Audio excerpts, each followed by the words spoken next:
Hello and welcome back to Westeros, everybody. Game of Thrones is in the air.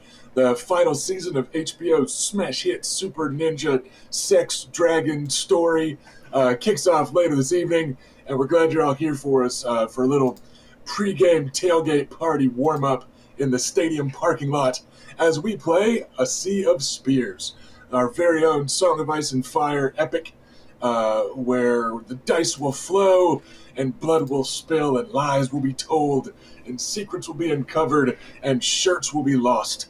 All kinds of fun stuff's going to happen throughout this campaign. My name is Rusty Zimmerman, Russell Zimmerman when I write, so I don't sound like a dog. I'm your GM, and I get to roleplay as everybody but like 6 people in this whole world. So we're going to kick off in King's Landing, which is ripe with NPCs, in just a couple minutes. Before we do that, though, let's introduce our players and their characters. Let's go in reverse progenitor order, and let's kick things off with young Adam Nymerian, who is played by Ash. Take it away.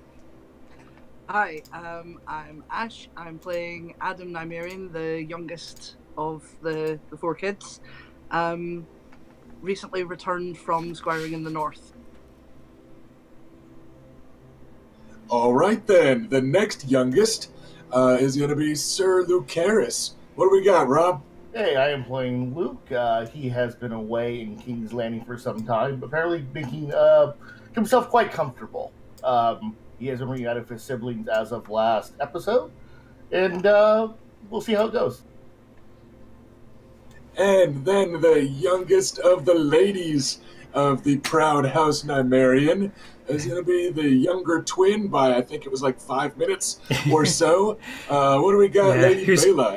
Who's counting? I'm Eric. I'm playing Lady Bela of House Nymerian, and I am the youngest twin by mere seconds, and that is a curse I shall never forget, apparently. And I'm trying to make it a name for myself separate from my sister, who, should anything ever happen, praise the 7, that it doesn't happen, I shall be there to take the family's namesake.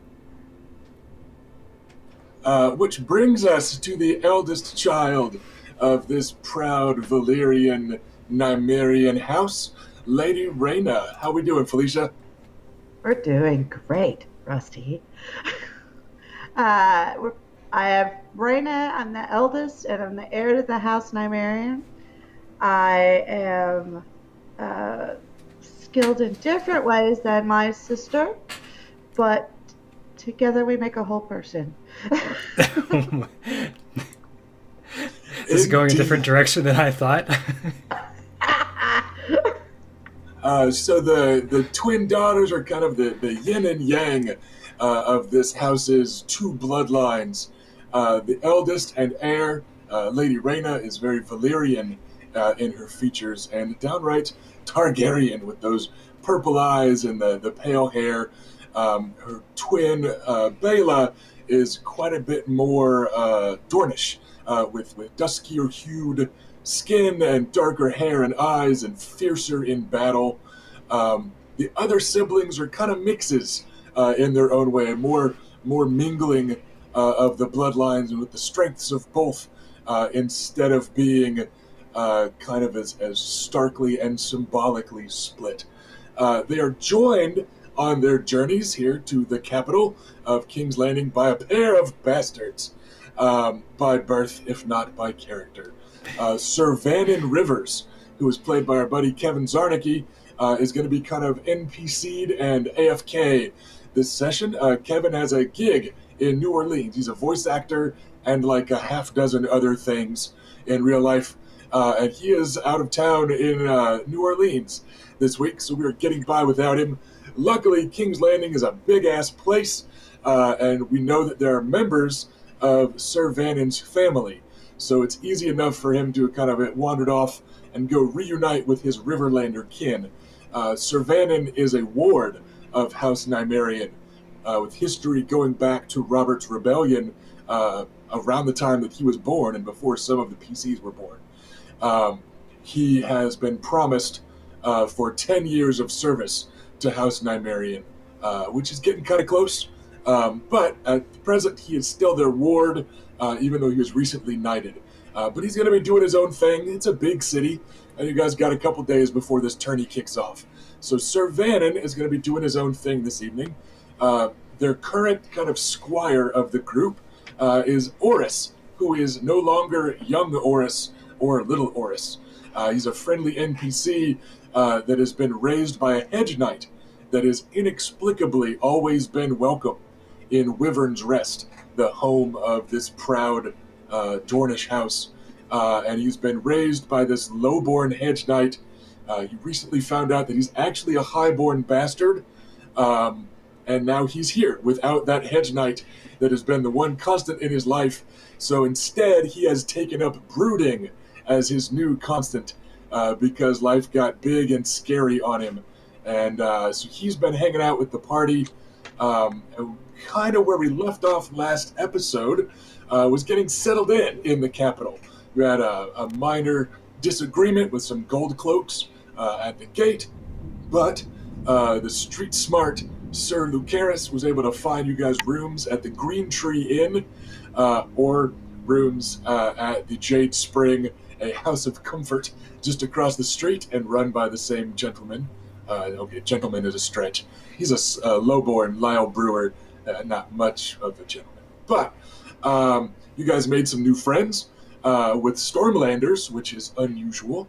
The other occupants of the Green Tree Inn were a rowdy Stormlander house, House Lugus. So you guys got to meet them and made some unlikely friends.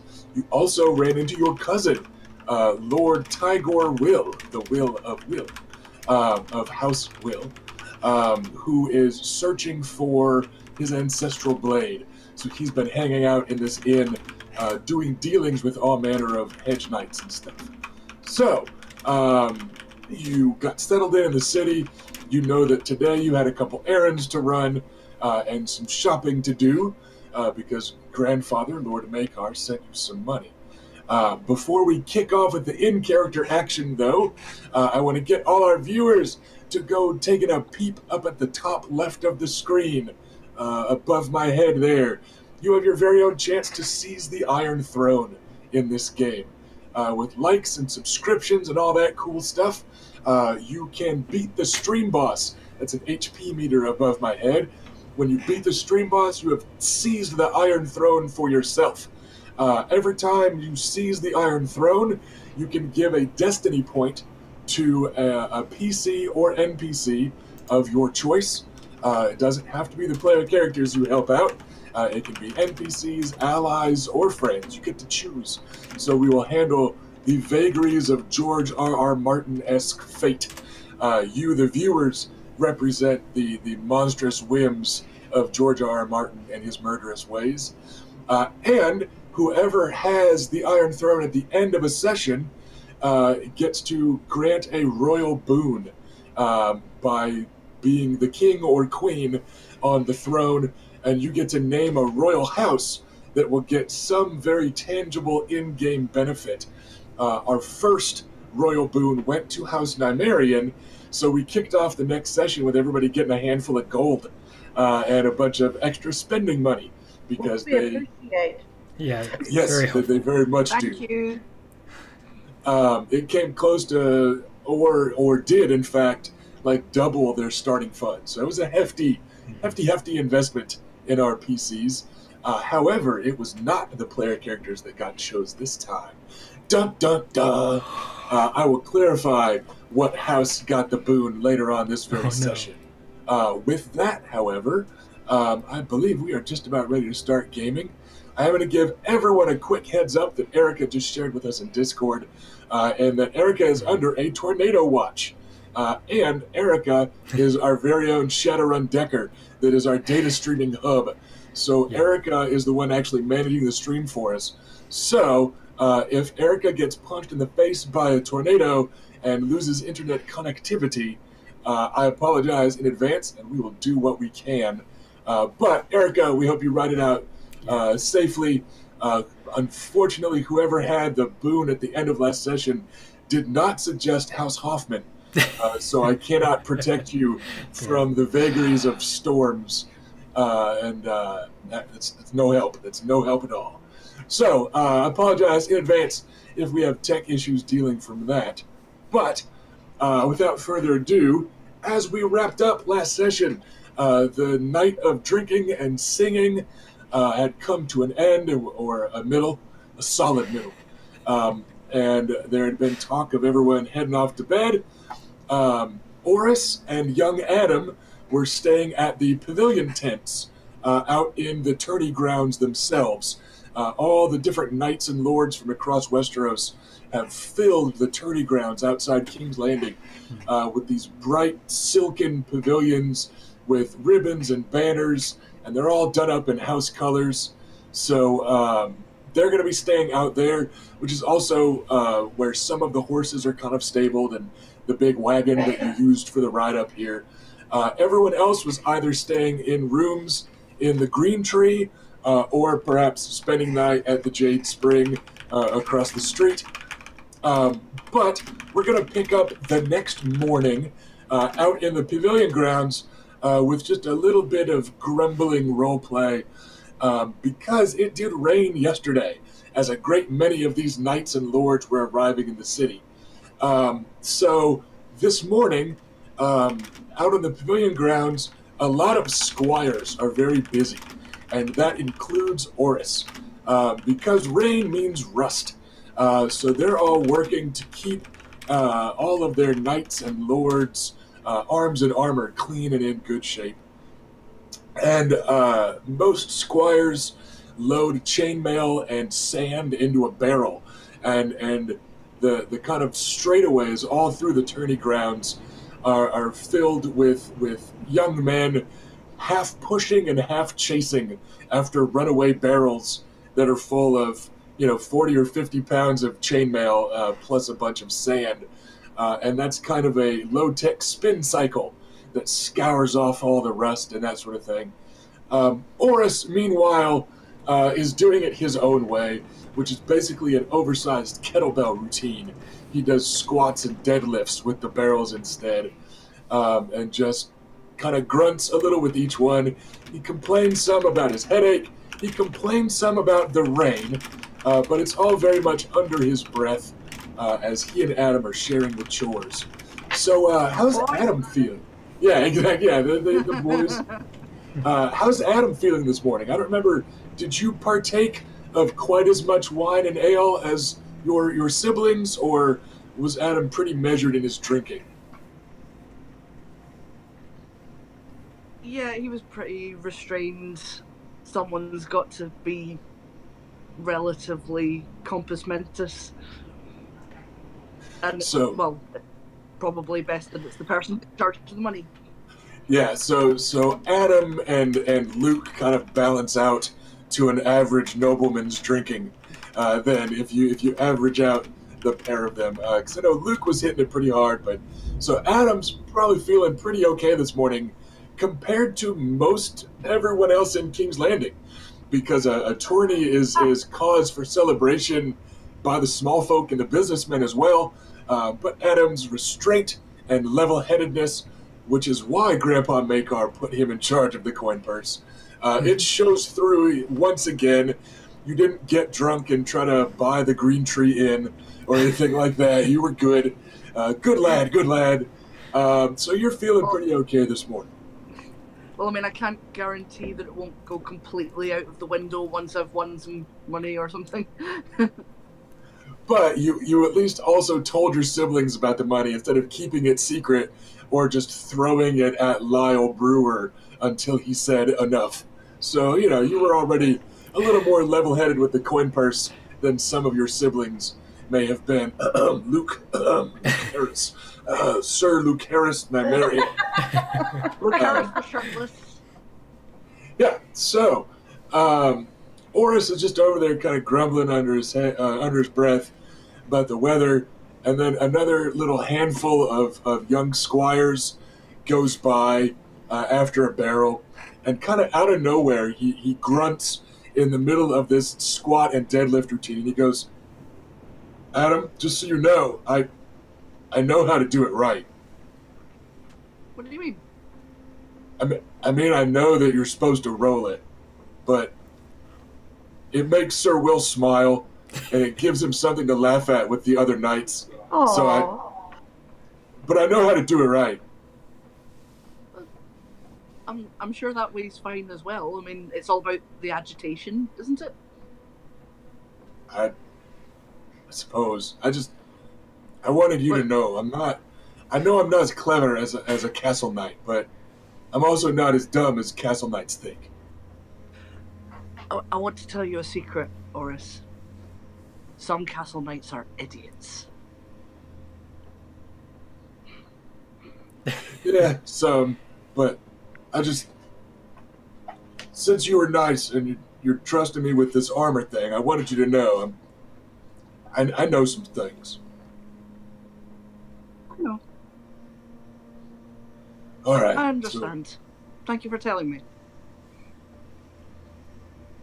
And then he just kind of grunts non-committally, pointedly looks away, and keeps on deadlifting a barrel full of chainmail. And there's other stuff to do also. That's part of the reason Adam is out there in the pavilion grounds is Adam is still nominally a squire also. It's just the big manual labor. You leave to the 6.5 foot tall dude. But you can do the smaller stuff, and you're actually probably better at the smaller stuff. You're a little quicker and cleverer, and, there's taking care of horses might be good for you psychologically. Not necessarily having to ride them, but just being around them again. So there's plenty to do in the pavilion grounds. So we've got those things going on early in the morning. I imagine back in the capital city itself, and specifically in the rooms at the Green Tree, the morning probably isn't as productive or awake yet. Did anybody else have plans to be up early? 7 hells, no. No. You mean like when the sun rises? No. That would be way too early. We're on vacation. All right, then. I am unsurprised, but I just wanted to hit home the class difference between the ones staying in the Green Tree and the youngest and/or squires staying in the pavilion grounds. We're going to fast forward to about high sun then, which is going to be, it's midday or noon-ish. So by then, everyone is probably awake, but by then, Adam and Oris are probably half done with what they had planned, because I know Adam was looking forward to playing Dress Up Oris, because Adam has the coin purses. Oris was currently wearing cobbled together clothing that was halfway between peasant garb and traveler garb. I split the difference, so he spent like 3 silver pieces on his outfit. And I know that Adam just was not having it. And the house doesn't want to look like this poor bastard squire in ill-fitting clothes represents them. So I seem to recall there was going to be some clothes shopping on the proverbial menu in the morning, even before the rest of the party got together to dole out some funds and do some more shopping. So Oris is going to follow along in kind of hungover, sullen silence and absolutely bow to Adam's expertise as the young scion of a wealthy house who also just got done squiring in the very mercantile and, for the North, very civilized and kind of urbane House Manderley. He absolutely is bowing to your expertise. So, as we all meet up at the Green Tree for lunch, how are Adam and Oris looking, Ash? What do we got? Right, well, it's 2. There were 2 sets of clothing got, one of which is on him. So we've gone with, like, he needs a new set of traveler's garb for a start. Just cobbled together stuff just isn't going to do. So just a nice set of kind of wools and leathers in greens and browns, just something simple but tasteful. But Adam has also insisted on something a bit fancier. In the event of bringing Oris to something a bit more courtly. And that's where Adam's gone to the town a bit. I'm getting right out there with establishing Adam as the most stylish member of the house by getting into the clothing, and has gotten Oris. I'm going to read my little write-up that I made. It is a noteworthy write-up. I loved it, and that's part of why I'm giving Ash the spotlight, is that Ash's write-up of the outfits was longer than Oris's initial equipment list. Like, the whole list, including the wagon and the weapons and everything. And I'm just like, all right, Ash, go to town, have fun. Well, that's one of the things I love in the setting is just the costumes. So Adam has, for more formal attire for Oris, has gotten him a crimson and oxblood brocade doublet, so 2 different shades of red, a lighter and a darker, with a kind of a sort of damask type pattern, but just very slight and subtle. An ivory shirt for under that, black lambswool breeches, so they're kind of soft but have the sturdiness of wool. Black high leather boots with oxblood stitching, so there's just like a hint of red in the boots as well to kind of balance with the doublet. Like black leather belt with the oxblood stitching as well to match. There are outdoor components of it as well in case he's kind of outside in a more formal setting, so a black wool cape with the oxblood red lambswool lining, so it's kind of reversible, but it's it'll be sturdy and hard wearing on the outside but soft on the inside. And the Nymerian sigil is stitched onto the black side in crimson thread and topped off with a pair of black moleskin gloves. Sexy.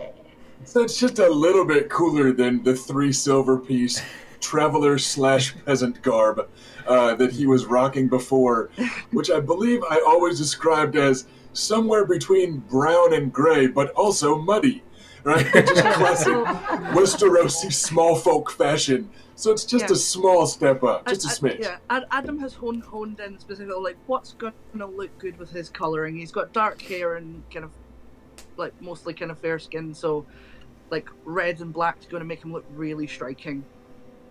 Yeah, for part of this, like, the dressing and stuff, he's actually going to have red skin that matches all the red on the outfit because, like, he accidentally overheard the price discussion, or when he's like, "What? You can't dress me up in this. What are you talking?" So he's going to be beat red and occasionally tugging at the collar a little and all. But shush, Oris! You look very, very handsome. You tell him. It costs more than me tent. It's cost more than my horse. Well, it's a gift. So he will be. And anyway, you're going to probably be in a formal setting, and you don't want to feel underdressed. He'll be adorably flustered. Trust me, when you walk into a room in this and everyone looks admiringly at you, it's going to be worth it. Everyone's gonna look at me? Well, not everyone. Not everyone. All right, if you style. So he will be adorably flustered for a giant mountain of an 18-year-old, and the tailor will joke that, like, "You're lucky I'm not charging by the yard, my lord." Like when he's getting ready for that cloak, he's like, Jesus, like it probably is about the size of a soldier's tent, like just for the big flowy double-sided cloak and all that. But Oris will be looking pretty snazzy when you guys meet him at High Sun. Snazzy is, of course, a compliment used throughout Westeros. It's totally pure. Oh, totally. Yeah. He will then have gone out of his way to pull his black hair back in at least a simple ponytail. His closer to kind of fancy look, so that it's, not looking all shaggy and ragged up top while the rest of him is all fancy and dressy. So you guys might actually not even, it might need a double take to recognize Oris as Oris down there in the common room of the Green Tree as the drunkards and harlots make their way downstairs at noon. Hey, now, that's not a nice thing to say about us. I didn't say which you were, and I assumed everybody knew I meant Lucaris was the harlot. And the drunkard. So did Adam buy Adam any new clothes? Or are you saving those for the feast and stuff?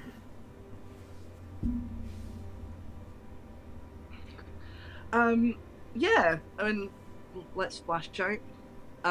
Impromptu style. Adam will have kind of gone for like a sort of similar kind of format of the kind of traditional sort of shirt, doublet, breeches, and the leathers. But his colour scheme's going to be a bit different. He's going to have gone for kind of greens and blues. Blues are his kind of favourite. So like a kind of hunter green and a dark blue. Okay, so the boys are looking pretty fancy down in the common room as the family is meeting up at high sun to recap last evening's conversation about letters that need delivering and some coin that everybody has and all that. So, anybody else looking different as they stagger down the stairs of the Green Tree? I haven't had a chance to shop yet. We just got here. But I will walk around Adam and Oris and be appreciative. You look very nice, both of you. Thank you. I picked all of this. Oris will just kind of mumble into his drink, which is mumble for thank you, milady. But yeah, he'll just go. You guys do see Orton and Nathan Lugas down here. Nathan is the larger of the two, the big kind of bro knight, who is definitely nursing a hangover and fixing it by drinking more. So he's down there drinking himself some lunch, just good thick dark beer, and chewing on some meat like a dog. His wolfish, lean younger brother, Orton, is over at his own table with a book spread out before him and a small meal that he's just kind of idly picking at. But other than that, there's not a huge crowd here at the midday. What about Bela or Luke? Any new stuff you're showing off yet, or are you both just getting up? Yeah, basically just getting up. Nothing really new yet. Have visions of new armor in my mind, and thinking ahead to the jousting in the melee, and how I need to protect myself, that sort of stuff. All right. Well, the plan, in as much as the family had one, was just to briefly meet up here at High Sun, and then to kind of scatter around the city for errands. Oris was going to go oversee getting everybody into the lists, and that was basically going to be his thing, because he's got the whole family to handle on that front, and we did have that discussion last session, so he is ready to go do that, but there were a few letters that needed to be delivered, including a letter to Tobomot on the Street of Steel, which is also where you guys have your kind of in-store credit, that writ of credit from Lord Makar, who wrote in advance. So that would probably be a next stop for some of you.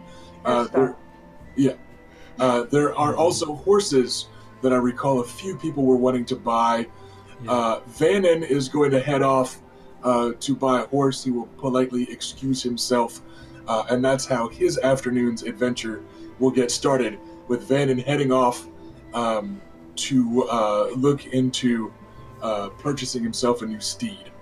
But the bigger task that was planned, there was a few letters to be delivered that can mostly be hand-waved. There's a whole city full of pages and squires that you could give a couple coppers to handle that sort of chore. But it was going to be armor, and it was going to be Oris doing the chore of getting everybody enrolled. What else were people having planned today? Taylor. Or seamstress. I'm not sure what you call it here. It all comes under Taylor. Okay. Well, Adam had a pleasant enough experience with one this morning, so can likely send Lady Reyna on her way there. What about Luke? What did you have planned? I'm going to pick up some new shirts. I find myself wearing low.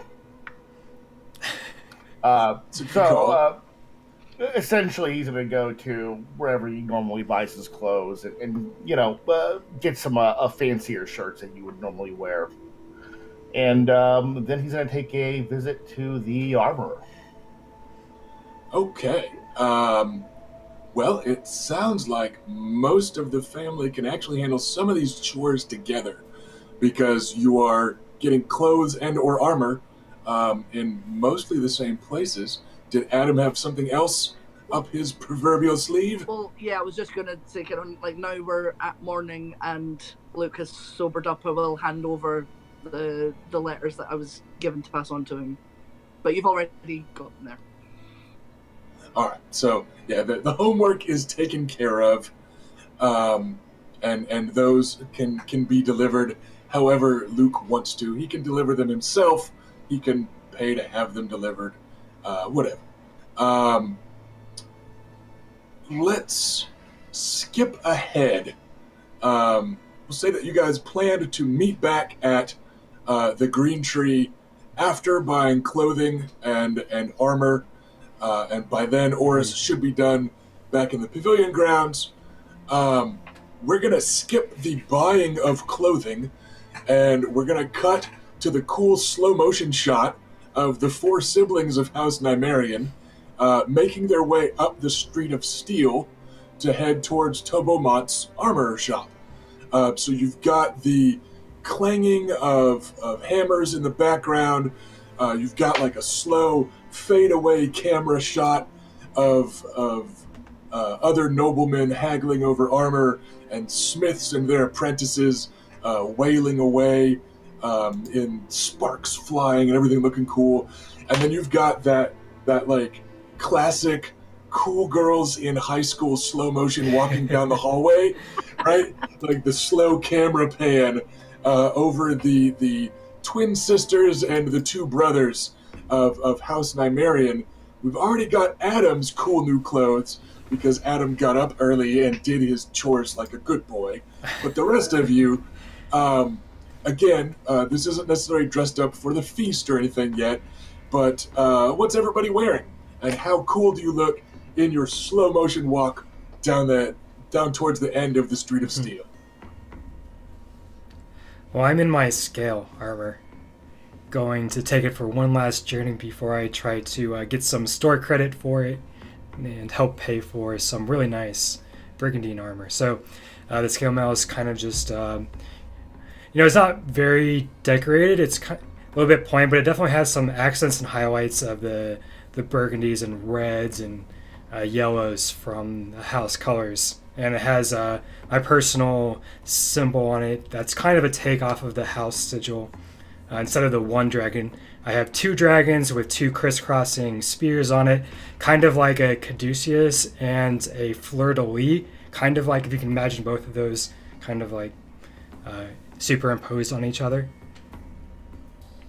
Cool. So there's the martial and fiery Lady Bela walking down the street ready to kill everyone she sees, wrapped in the glittering scales of House Nymerian, and presumably with their Valyrian steel spear in hand. Mm-hmm. Because she's awake How about Luke? What's Luke wearing? Luke's wearing a little more casual affair. Trousers with a little bit of leather protection on them.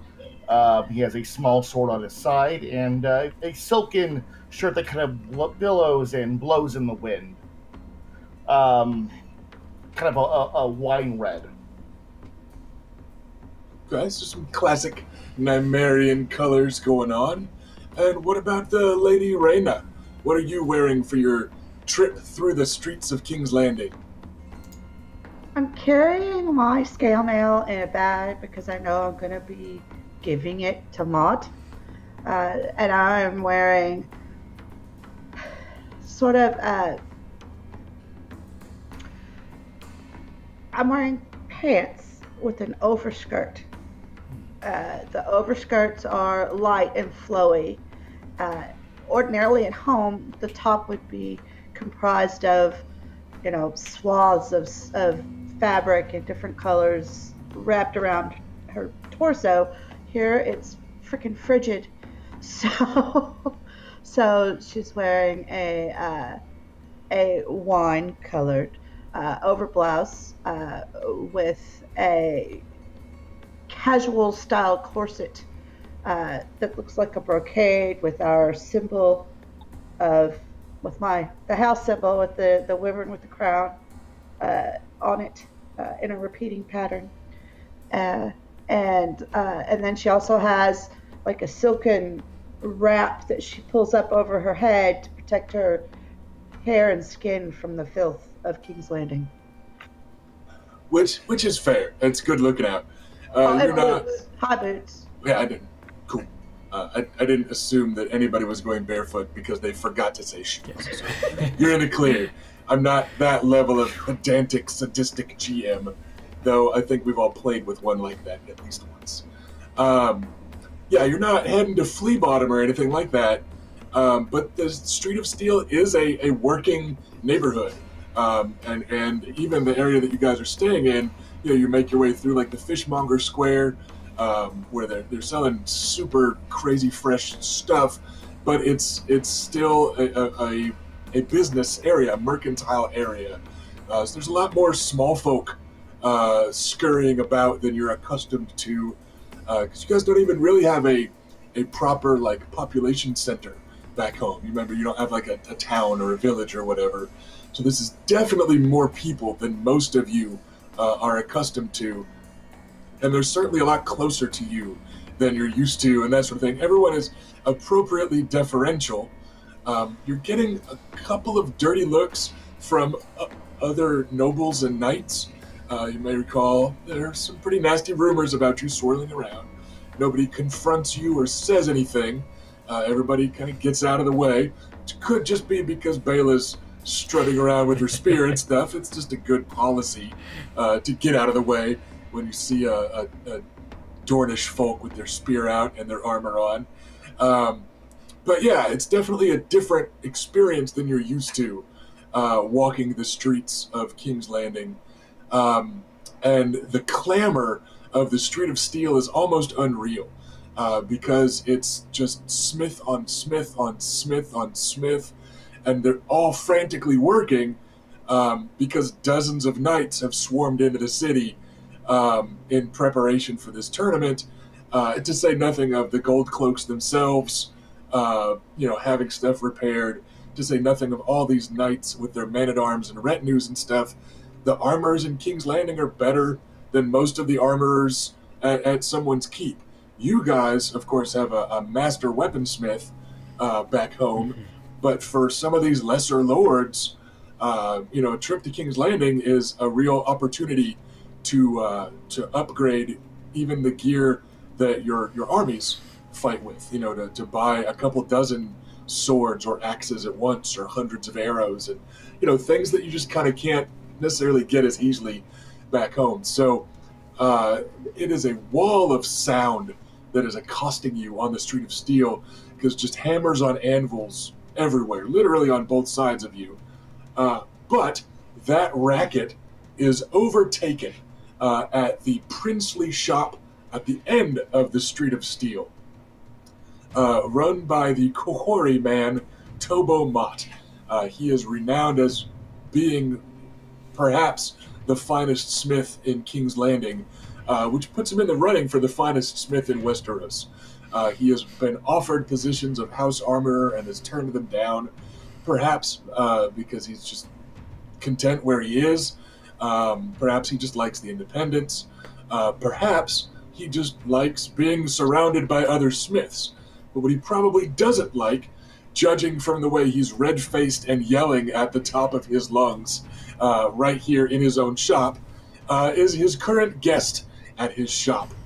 A tall, fat man in red robes that are mottled and stained here and there with maybe blood, maybe wine, maybe rust, because the man has a set of rusted, battered ring mail in his hand that he's gesticulating with, almost taking the head off Tobo Mott's young apprentice, a black-haired lad who gives him a little side eye and then just kind of shuffles to the other side of his anvil to get out of the way.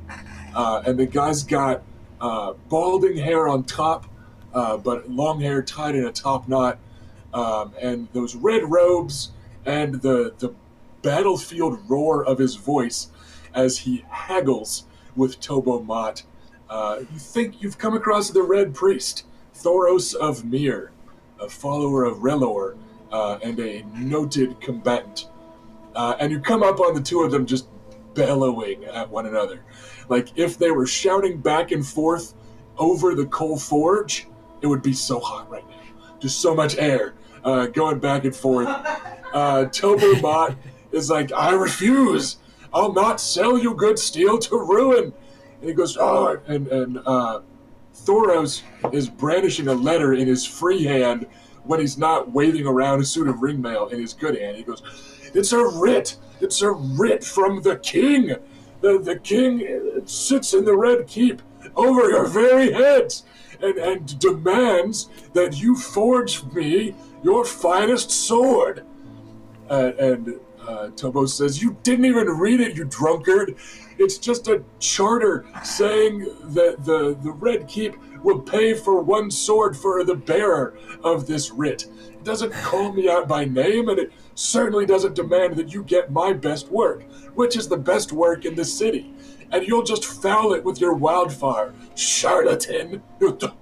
Charlatan! I work miracles in the name of the Lord of Light, and it's a great trick. Wins me melees left and right.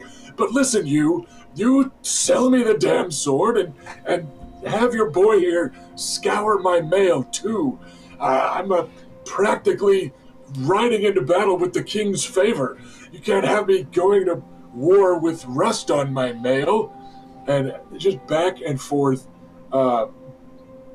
Tobo Mott is not a large man, but he is very much the lord of his smithy, right? Like, he's got authority here, and he is that kind of sinewy, muscled blacksmith. He's not your standard burly blacksmith, but he's got presence.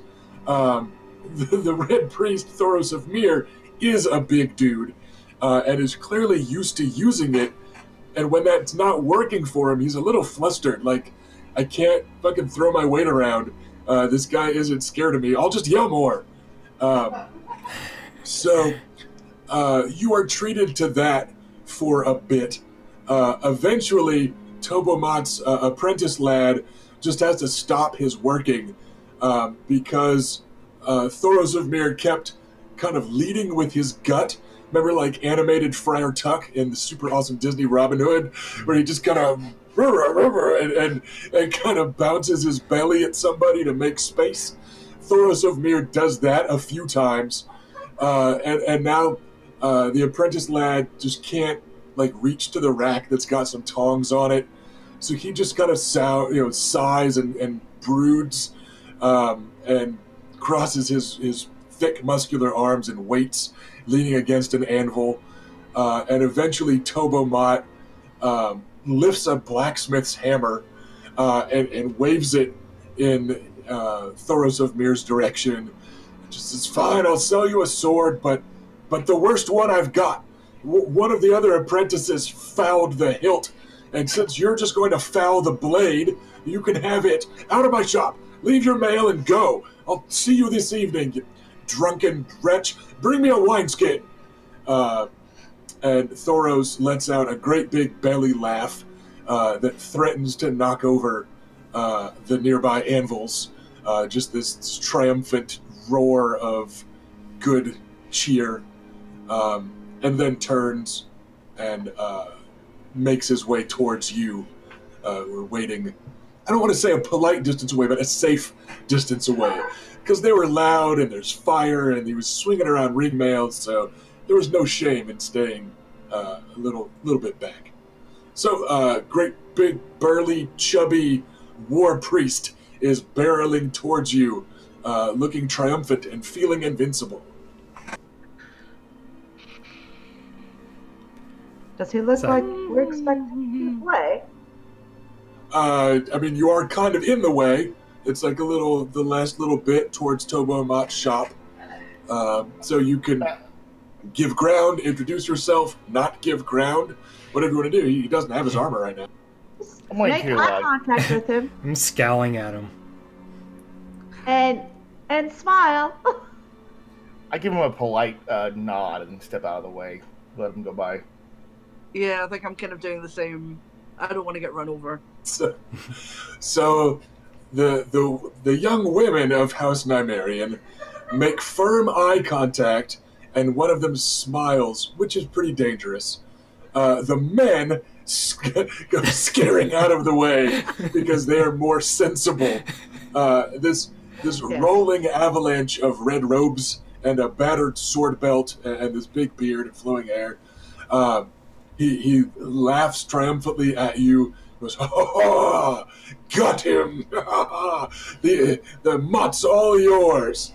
And he gives Bela a cheerful clap on the armored shoulder.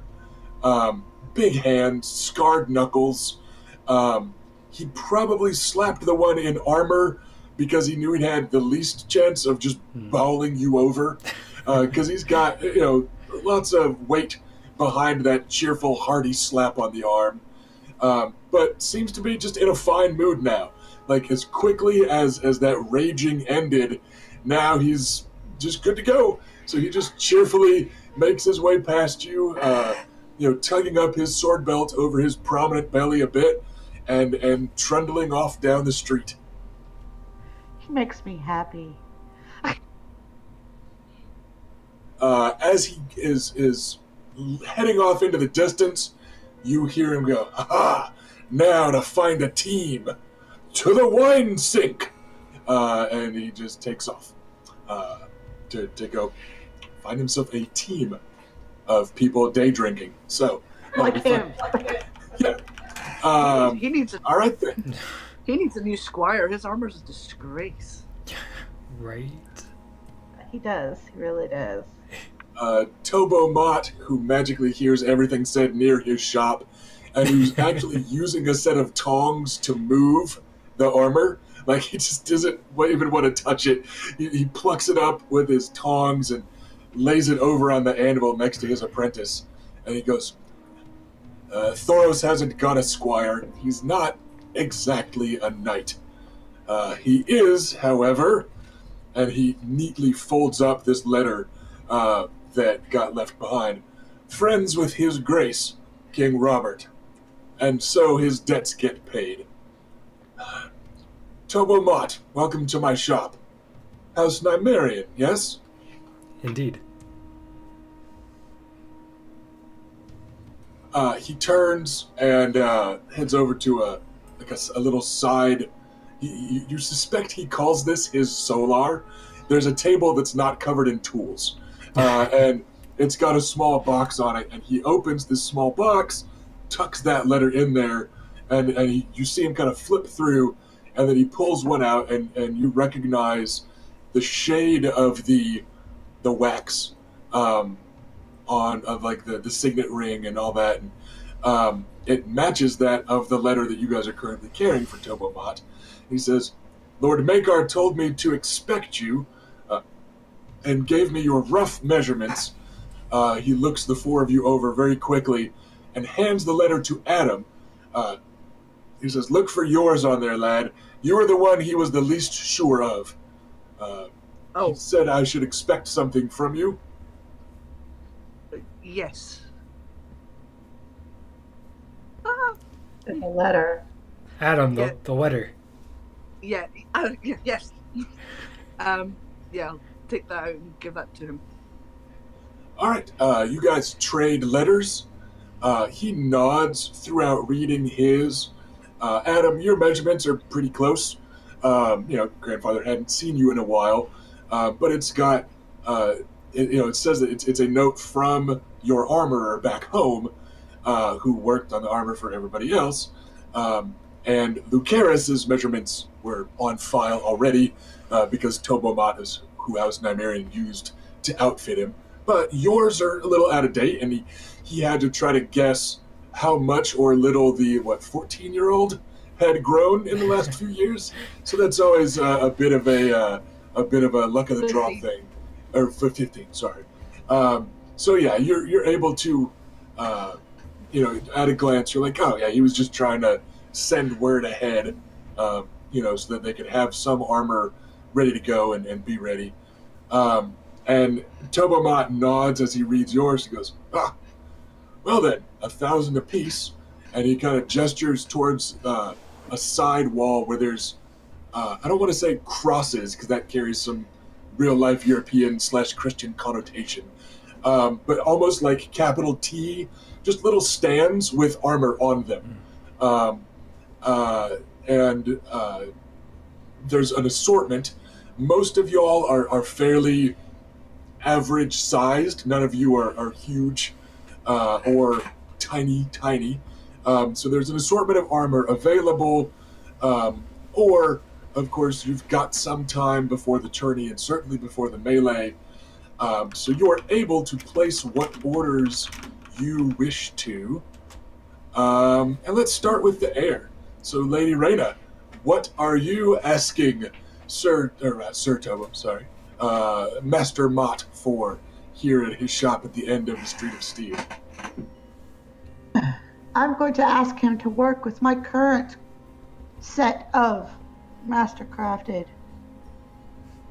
scale, as it has already been tailored to me, but I wish to add pauldrons, a helmet, and a breastplate.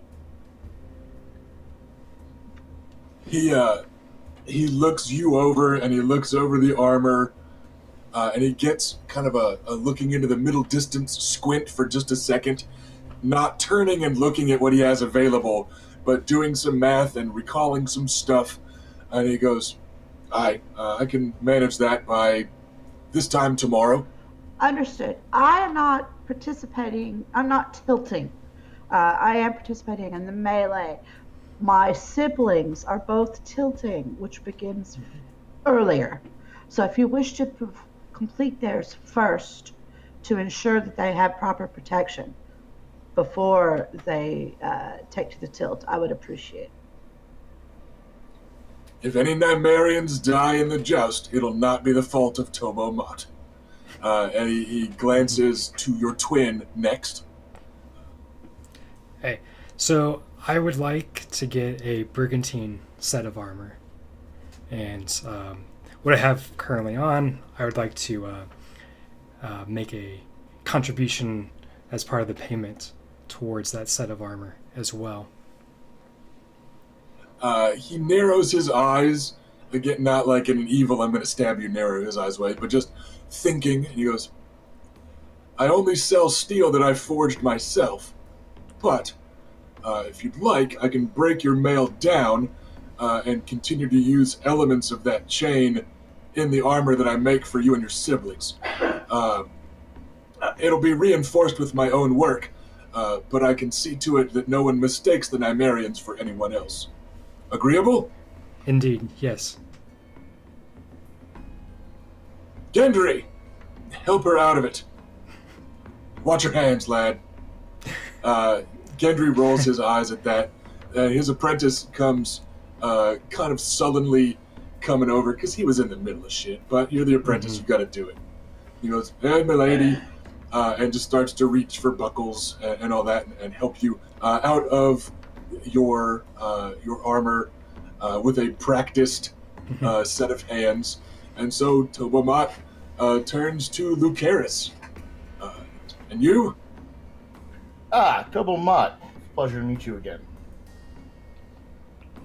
If you'll recall, we had previously discussed a certain set of armor, but the funds weren't there. I think you'll find them available now. Indeed, your grandfather foresaw your generosity, sir. It'll be ready.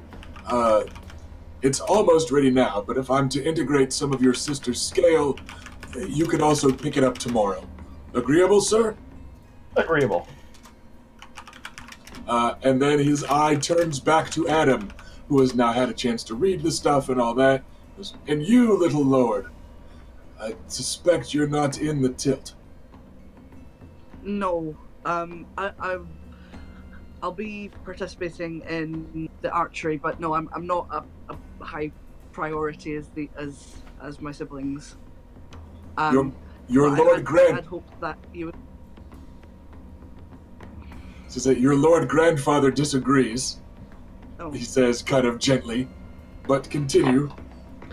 I already have a decent set of scale armor, but I believe he might have mentioned my slight predicament. I need something lighter, so I was hoping to commission some soft leathers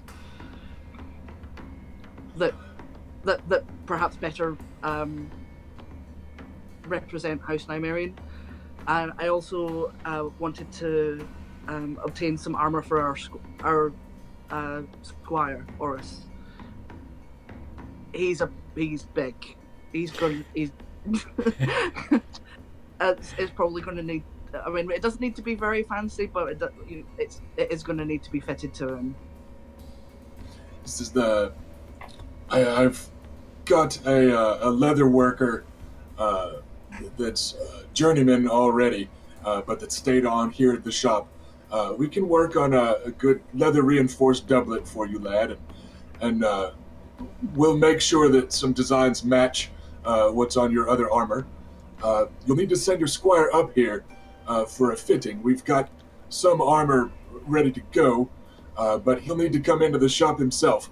I'll not sell someone armor that doesn't fit right. That's fine. I'll bring him in later. Right then, Gendry, hurry up, boy. He waves Gendry back into the back of the shop. He goes, I'll see most of you tomorrow. Should be ready by high sun, if not sooner. And he looks to the four of you. Gendry's hard at work, just kind of sullen, black-haired, pretty burly, maybe about Adam's age, maybe a little younger. Hard to tell. He is a little taller than Adam, but he's just going through doing his work. And Tobamat just looks to a lot of you and goes, well, if there's nothing else then, my ladies, my lords. No, that is everything, Master. He abruptly turns around and forgets you exist because he has steel to work. And that's the part of his job he loves. You've bought clothes. You have arranged to purchase armor. I believe the plan was heading back towards the green tree. We can hand wave away any visits to the stables. I know Sir Vannon was buying a new horse. Was anybody else planning on a horse? I am, yes. Okay, so a couple more of you were. Let's go do some other stuff first, though. We will head back to the green tree. You could have, Vannon is still a sworn sword to your house, so you could have sent him, and you know he does have a fantastic eye for horse flesh. Remember, he's got, so he could also be picking up those horses for you, if we don't want to get too bogged down there. So we're going to head back to the green tree. It is not as quiet as you re-enter it in kind of mid-late afternoon. The Lugas family is still there. The sister Marita Lugas is there as well, sitting and sipping some wine, not gulping like she was last night, but just still sitting. She's at the same table as the younger of the two brothers, Orton. Orton seems to be pointedly ignoring her and flipping through another book. The two of them are just splitting a bottle of wine and some conversation. Nathan Lugas is eating more. Gotta stay swole for that tourney, so he's wolfing down another kind of turkey leg and sitting there with a tankard of ale again. He's talking with your cousin, Tigor Will, and of the two, Nathan is certainly louder.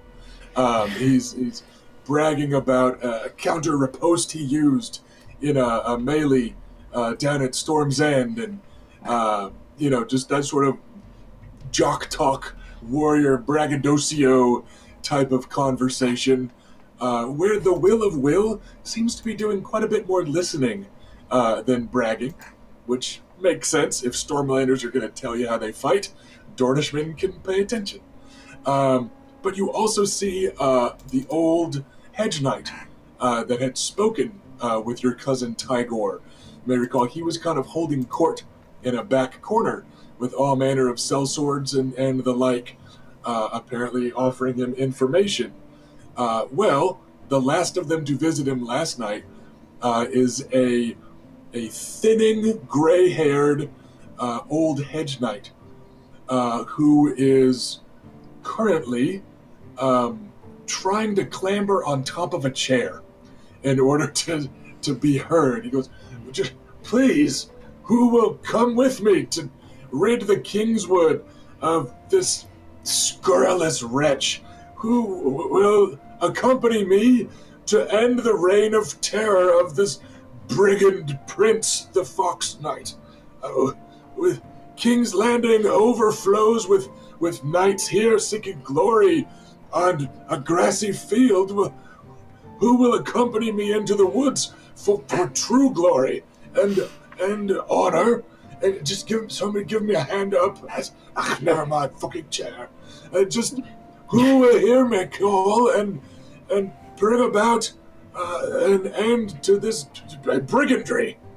Brigandry, that's all. Fear, good sir, I will join you. Luke, what are you doing? He a good point. He makes his way across the inn towards you, stumbling and almost tripping over the chair that he tried to stand on and then he kicked away. And he is... there's laughter from basically everyone but Tigor.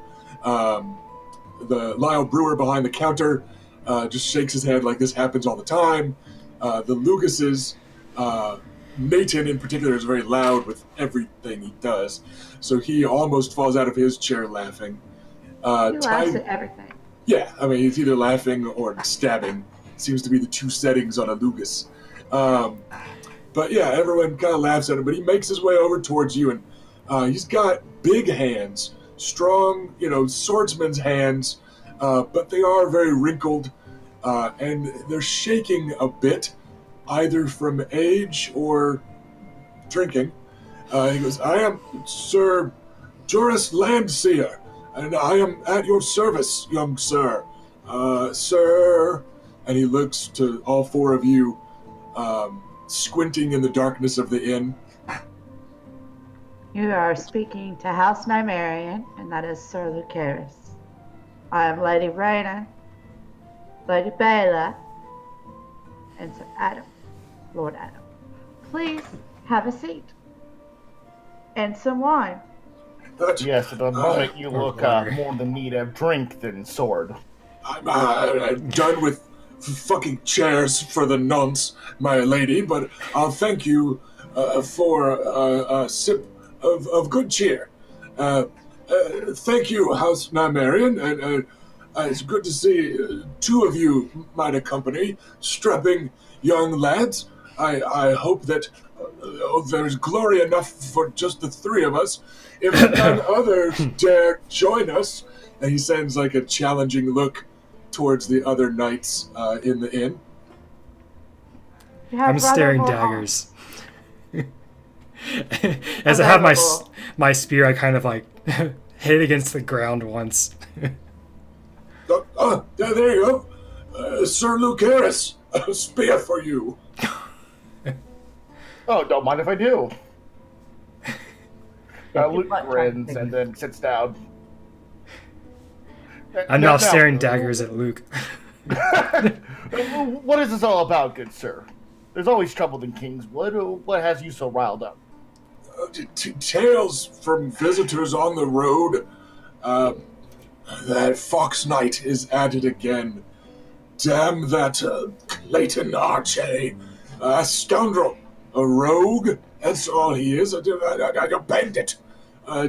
Since Robert's rebellion, he's plagued these woods, sticking his head up like a mole instead of a fox. Every now and again attacking innocent folk, and he still calls himself a knight, a lord. Pah! House Arche lost its lands, and rightfully so. He is no more than a robber knight, I say. I have chased him for 20 years. He marked me here and here with arrows, though I got him with my sword. He looks like for a second he's like threatening to like draw his sword, which would be a bad idea in the dark, but he doesn't. He just settles for like patting his old notched long sword. He goes, though I've knocked the blackguard myself. I know his haunts like none others, but the knights these days, they'll not join me on a proper hunt. Back in the day, the Kingswood Brotherhood and the Smiling Knight, scoundrels, all of them. But the king himself put an end to their brigandry. But these days, so long as his grace can hunt in peace, he cares little for the Kingswood. And this canny Arche, he does not trouble King Robert. He does not back up his convictions with steel. He speaks ill of our grace, but when the stag goes hunting, the fox hides. No more, say I. Let us use the gathered gallantry of Princess Marcella's tourney, as brave knights like you, Sir Lucaris, and your crippled squire boy here, and let us go and put an end to this scoundrel. If only a few others might join us. And he scowls over towards I'm not a Nathan. squire. I'm sorry, I just assumed. Sir, I don't Sir think you're a knight yet, lad. Yes, my lady. You would have 4 warriors for your cause, were House Nymerian to choose to come with you. Are you going to talk that drunkard and Dornishman into joining us then? No, but they might feel shamed if the ladies go and they sit here drinking. Ladies? What? My sister, Bela, that is her spear. That is our spear. That is Sunfire. Valerian I'll hit it on steel. ground again. Oh, I've heard of you lot. Dornish. The women really do anything down there. Well, fine. If only women will join me on this hunt, and not good, honest Stormlanders, fine. Pox on House Lucas. Adam, he tries to muster up a good spit. spit. Sorry, I didn't hear you. What do we know about this Fox Knight? I turn to you and ask. You know that it is much like the Vulture King, or like real life Robin Hood. It is probably a kind of nickname that has been passed around. The fact that Sir Joris Landseer name-dropped Lord Clayton Archay, though, does remind you there was a lord in Robert's Rebellion from a minor house that stayed diehard loyal to King Eris. He was known to have even fought a few duels with some of Prince Rhaegar's favorite men. He seemed to drink the Kool-Aid and go all in on Eris's paranoia, so he wasn't even trusting other members of the royal family. And Archay never bent the knee. He has just kind of vanished after the battle. So, and the old sigil of House Archay, before they were destroyed by royal decree, was a fox. So it sounds like, the Vulture King is kind of this nickname for whoever runs all the bandits in the Red Mountains of Dorne. Like Night Pirate Robert. Exactly. But it sounds like somebody with an actual fox sigil may have taken up this mantle of Fox Knight for the last couple decades. Do they, pillage and, rob people? Is that, what the problem is? General brigandry. Okay. There is often it's not uncommon for any sort of banditry to get attributed to the Fox Knight. In the same way, any sort of banditry in Dorne, they're like, oh, damn that Vulture King.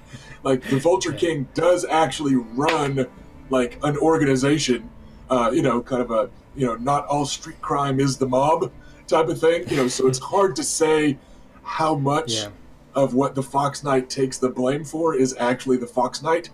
But it would seem that Sir Joris Landseer seems to know some of the Fox Knight's haunts. In answer, as Adam is going over some of that with you, you guys hear a book slam shut. And you look over, and Orton Lugas stands up, and he's a little taller than you think. He's not just skinny, he's also kind of lanky. He goes, I'll not have my house spit upon, even if only by a decrepit, drunken hedge knight. Nathan, if you're not going to go on this hunt, I am. That's more like it. Nathan, spills his drink laughing so hard over at the counter. And he's just roaring with laughter. And he goes to swing and smack your cousin, Sir Tygor, on the back, haha, look at this. And he misses Sir Tygor because the Will of Will has stood up and given the lot of you a nod. Let it be a primarily Dornish party, then, that will put an end to the troubles of King Robert. If there's only one brave Stormlander, then let's let it be. Oh, you didn't. So, Sir Joris Landseer is almost apoplectic. That the burliest, warriorist looking dude would rather stay here and drink and eat than come. But at the same time, you get the feeling this is the largest army he has led in quite a while. So he's just over the moon. He goes, excellent, then. You hunt foxes at night. Everyone knows that. Let us meet here at dusk, then. Fetch your squires and horses and mail and spears and whatnot, and we shall tree this fox once and for all. Yes, indeed. And he is going to joyously stomp off and start spending the last of his coin on celebratory drinks. He is replaced at your table by the lean and dangerous Will of Will and the gangly and bookish Orton Lugas. Your cousin looks absolutely confident. And he goes, I know that Landseer is a bit addled by time in the sun and drink, but he's a straight enough man in a fight, and he has helped me track Shanine. The least I could do is help him track his. But to go into the Kingswood at night to hunt A legend? some bandit king, it seems unwise.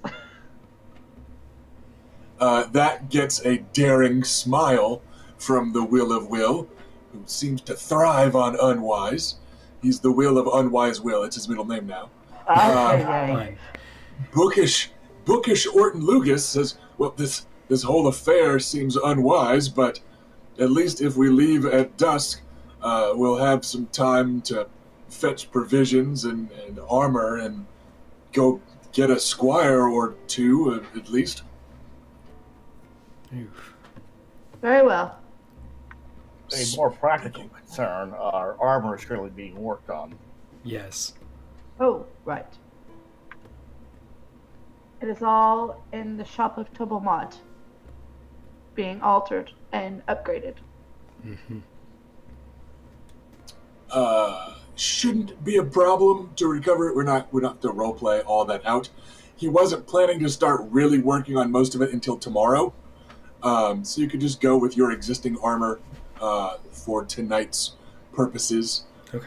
Because he did say he was going to start on it later. Okay. And remember, the tourney itself, the first joust isn't until the day after tomorrow.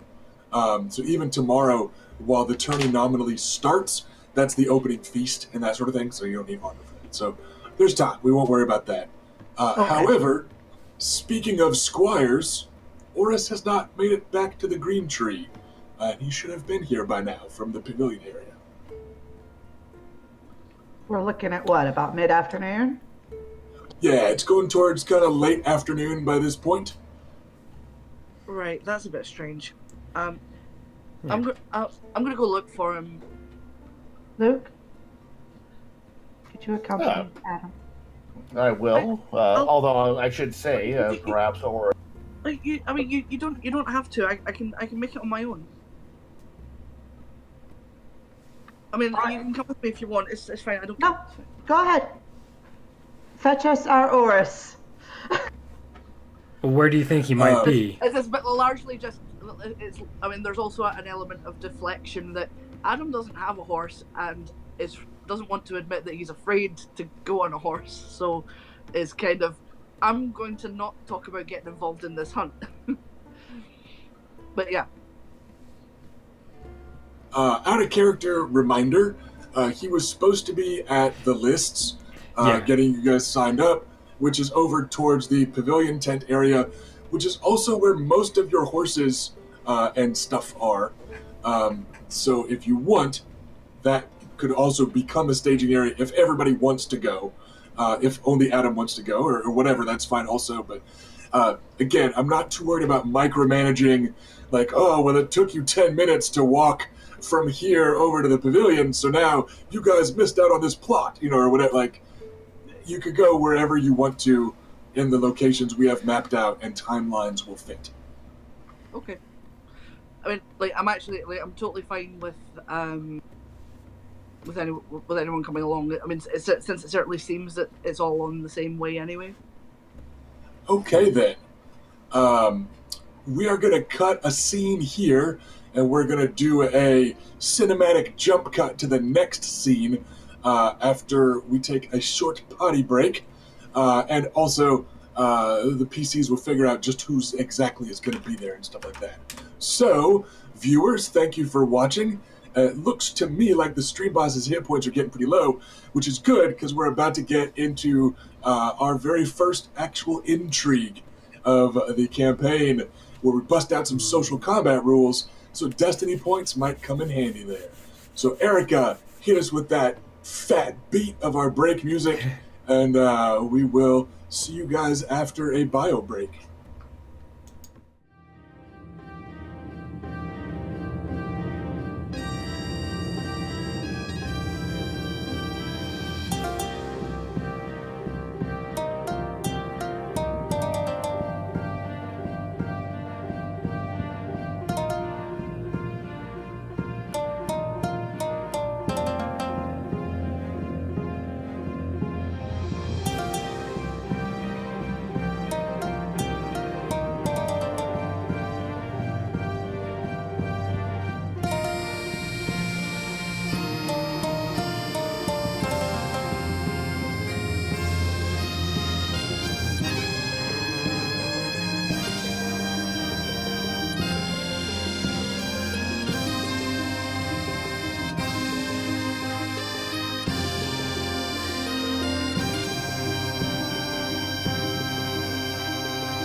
And welcome back, everybody. We are back in King's Landing, coming at you live from Westeros in the days leading up to King Robert's tourney to celebrate the name day of the golden-haired and lovely, universally beloved Princess Myrcella. In the meantime, however, House Nymerion's young scions have to deal with some of the day-to-day, just normal stuff, like squires being irresponsible and chasing after legendary bandits in the woods after dark. Just, standard pre-game sort of stuff. So, we are going to cut to the Tourney Pavilion grounds, which is overflowing outside the walls of King's Landing proper. Those fluttering silken banners, all the different colors. Every noble house has everything they can find colored in the noble house's colors and sporting the noble house's sigils. And even individual knights have their own stuff going on. Because remember that nominally, only the actual heir to a noble house uses as their personal sigil the exact house colors. So Erica explained how, like, Lady Bela has a little bit of a tweak to the house symbol for her being the second born. You see that sort of thing all through. So every knight worth his salt has his own tent. There are hedge knights with smaller tents. Oris just has like a standard soldier's tent, and that's kind of the standard for most hedge knights. But all these noble lords and all these knights, it is a riot of color as you make your way through the tourney grounds towards basically the center of the tourney grounds, where they have cordoned off, and even just since Sir Lucaris was here like yesterday, they've built up, like the grandstands are ready to go, and the actual like tilting lanes are cordoned off, and they've got the long narrow kind of wooden fence down the middle of them, and they've paced out the archery ranges and all that, and nestled in the middle of this big, currently open and empty space, because their tilt hasn't started yet and all that, but in the middle of these open area, which is soon going to be thronged with small folk and knights and lords and ladies and all the other people watching the shows, currently the hustle and bustle is at the long row of tables where the master of the tourney sits. And squires are coming from all over, and there's a series of lines with big signs up. One shows a lance crossed over a shield. That's for the tilt. One shows a smaller version of the same, which is for the squire's tilt. There's one that's just a horse head for the equestrian events. There's a set of crossed arrows for the archery event. And there's just a shield for the melee. And these tables, it's just like at the start of a giant, like, Gen Con or whatever, where you've got the different registration tables set up. So all of that is going on, but because you have pretty darn high awareness rolls, or rather passive awarenesses in this game, we're going to cut to the chase. There's about a half dozen gold cloaks milling around, and looming about a head taller than them, you see glossy black hair pulled back in a simple ponytail in the middle of these gold cloaks. It's Oris, surrounded by gold cloaks. And as you make your way a little bit closer, you see that he is not alone over there in the middle of all this yammering and excitement. There's a couple of shrill young teen voices that are harping up with increasing volume and like tenor as they just get closer and closer to like 13-year-old meltdown. And you see a pair of Freys that, again, they look to be maybe 12 or 13 years old. One of them is comparatively tall and stout, very red in the face, and a little thick around the middle, like a junior Thoros of Myr. And he's wearing a silvery gray doublet with, it's all blue and gray, just classic fray colors, but part of it is quartered with the black and white boar of House Crakehall, which might explain where some of his size comes from. The Crakehalls are a Westerlands house known for being big-boned. The louder of the two is actually the smaller. And he's got a little pinched, weaselly face, and he's skinny. And again, it's silver gray with a blue trim. And the two of them are just at the group of gold cloaks, and gesticulating wildly over at Oris, who is standing there in shackles, in his finery, but they've slapped a pair of chains on him. Oh, hell. And he's just sitting there shaking his head, and these two friends are like, he started it, and we could have died. And they cast a look over their shoulder as you approach, and you see that both of them have smears of blood on their face, and the larger of the two is holding up a tooth, like it's evidence of some grievous wrongdoing, and he is shrieking with just a bit of a lisp. What's going on here? And the gold cloaks turn and they look at you, and they sigh a little and their shoulders slump, and it's impossible to tell if it is relief or like, oh shit, now it's all worse, as they notice the lot of you in your House Nymerian colors. So we are going to kick off an intrigue at this point, and this is our first real intrigue of the game. So we're going to kind of go through it step by step, because I just want everyone to get a handle on these rules. And there's a lot of rules, because one of the cool things about this game is that social combat is almost as complex and as real and as heavy as physical combat. So we're going to kind of do it right, even though this is kind of a training wheels intrigue. Step one, we're going to call this a standard intrigue. You're not going to be able to just completely status browbeat this gold cloak officer. Partially because he's an officer, partially because he's doing his job. So they kind of get like a ghost status buff. Like the king or somebody, sure. They can just shout for the gold cloaks to knock it off. But you guys aren't quite there yet. So you can't just browbeat him with a one roll. But it's also not a complex intrigue that should stretch throughout the campaign. So simple intrigue. Step two is declaring the scene. The scene is faintly on the side of the gold cloaks as the representatives of law and order in King's Landing. We're going to give them a +1 on their rolls. Not +1 die, just a little flat +1, because this is their wheelhouse, right? They're doing their job. You are kind of interrupting their job. Step 3 is the objective. Normally, this is a little bit more spelled out as you're setting the stakes of a fight. We're going to say here, the gold cloaks are basically going for information, and you guys are kind of going for service/information.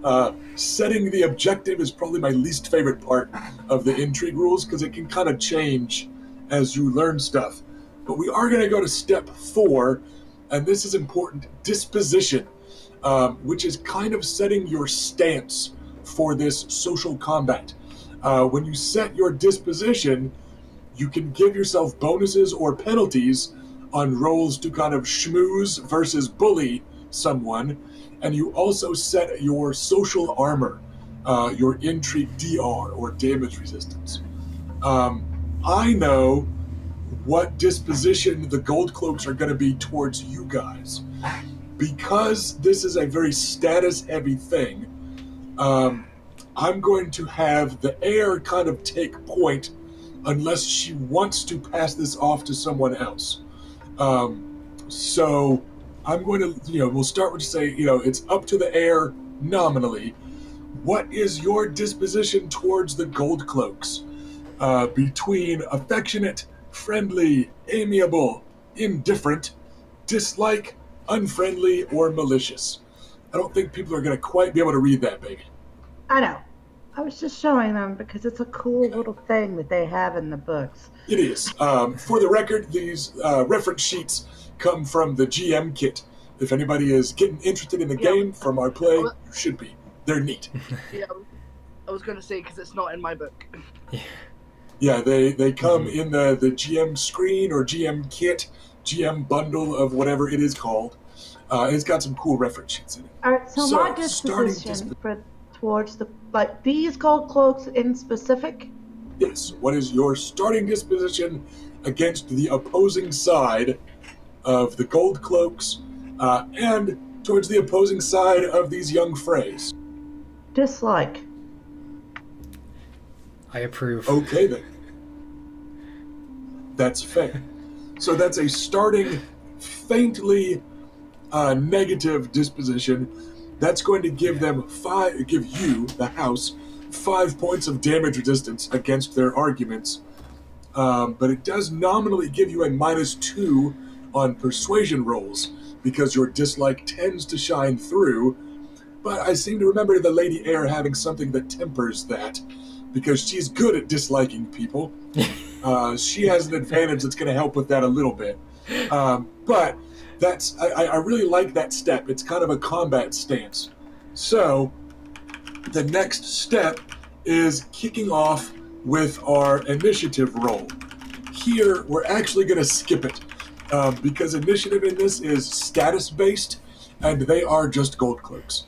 I gave them some ghost status that would keep them from getting one-shotted by you, but the actual status of a gold cloak, their 2d6 is not going to realistically threaten the status roll of the heir to the house, yada yada. So, we will commence with an opening technique from the pool of House Nymerian. And we're going to kind of hand wave it here. If somebody in particular wants to take point with the role play, turn to turn, we will let them make that roll. So we're going to kind of pool you together into one kind of nebulous player character for this. You're going to kind of round robin it, which isn't always going to be the case, but we want to keep this one moving. So who wants to take point with your opening salvo of words as weapons? I'm quite interested in doing it, but we'll certainly, I only have status 2, so we'll certainly stand aside for anyone higher status that wants to do it. Yeah, I'm mostly gonna look tough but let Raina do her job as the eldest. I have a grin on my face, and I go to approach them friendly, and then I see my sister staring them down with dislike in her eyes. So I step back and I let her take the wheel. We're going to Karis kind of in my back pocket. We're going to need an alternate. He's there, like, if this completely just flubs entirely, then he can kind of take over and launch a different type of intrigue. We've got good cop and bad cop. So meanwhile, I'm just shaking my head, going, "More gold cloaks. This is not going to go well." I mean, is like, would they literally stop any of us from actually approaching Oris, or can Adam go in and check he's okay? Yeah, Adam can kind of do that. If we'll let Lady Raina take like the first action in the intrigue. As you get closer to Oris, you actually see that he's bleeding a little bit. It's vanishing down into his dark trousers, but it looks like he got some sort of cut near his hip. It missed his shirt, but yeah, there's blood coming out from kind of underneath his fancy new clothes. He does not seem to notice it. He's not, he's just kind of standing there, kind of gloomily, almost like the draft horse Boulder that pulls the wagon the whole way. He just kind of standing there. It's that same sort of infinite patience that sometimes big creatures have, and that's basically how Oris is standing right now. He's just kind of standing there and waiting, but he looks more unharmed than not. Do you want to establish the objective? Again, I figured your objective, you're kind of going for service, of probably getting Oris out of here, but it's crossed with information of finding out what's going on. Correct. Yeah. So, you are up first, Lady Reyna. I am going to choose my technique. And I'm going to open with Intimidate.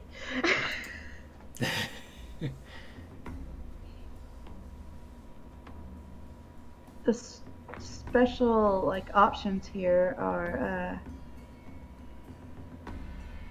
influence, persuasion, deception, or consequences of defeat. Right. You are looking initially for an intimidation roll. You're going to be rolling your persuasion plus any bonuses you've got if you have specialty dice and intimidate. And the influence rank, the amount of damage you do with it, is going to be based on your will. My base persuasion is 4. I have 1 bonus die in convince, so that's not going to help here. Mm-hmm. But I do have authority, which reduces disposition penalties to persuasion by 2. Right. So you're going to be taking no penalty from your opening level of dislike, while still getting that 5 points of verbal damage resistance. And then I also have a +2 to intimidate. It's actually a +2 to all persuade rolls from Blood of the Right, Lord. sorry, I forgot about that. But yes. So, no bonus dice, but roll your full persuasion, and you're going to keep that many. I'm going to give you a +1, not +1 die, just a flat +1 on top of your existing stuff, because you do have so much more status than them, and because you all just rolled up at once. So, roll your dice, total them all up, and then add 3. 1 for that extra +1, and 2, so total of +3, from your Blood of Valyria. 17. Okay. And now, actually, before you roll, I meant to say, but what's your role play? Like, what are you actually doing and saying?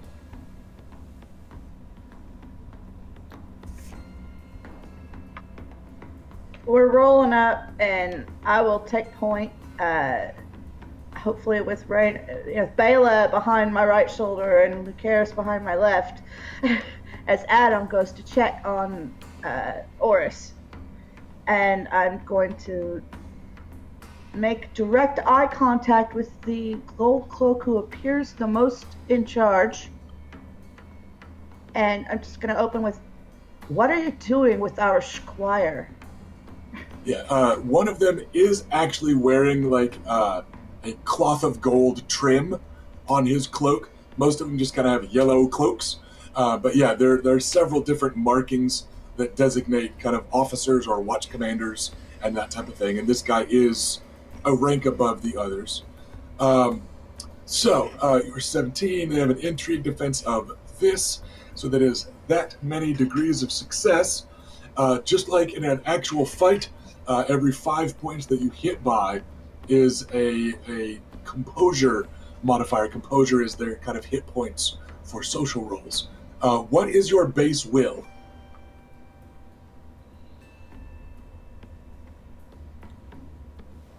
Push to talk, please.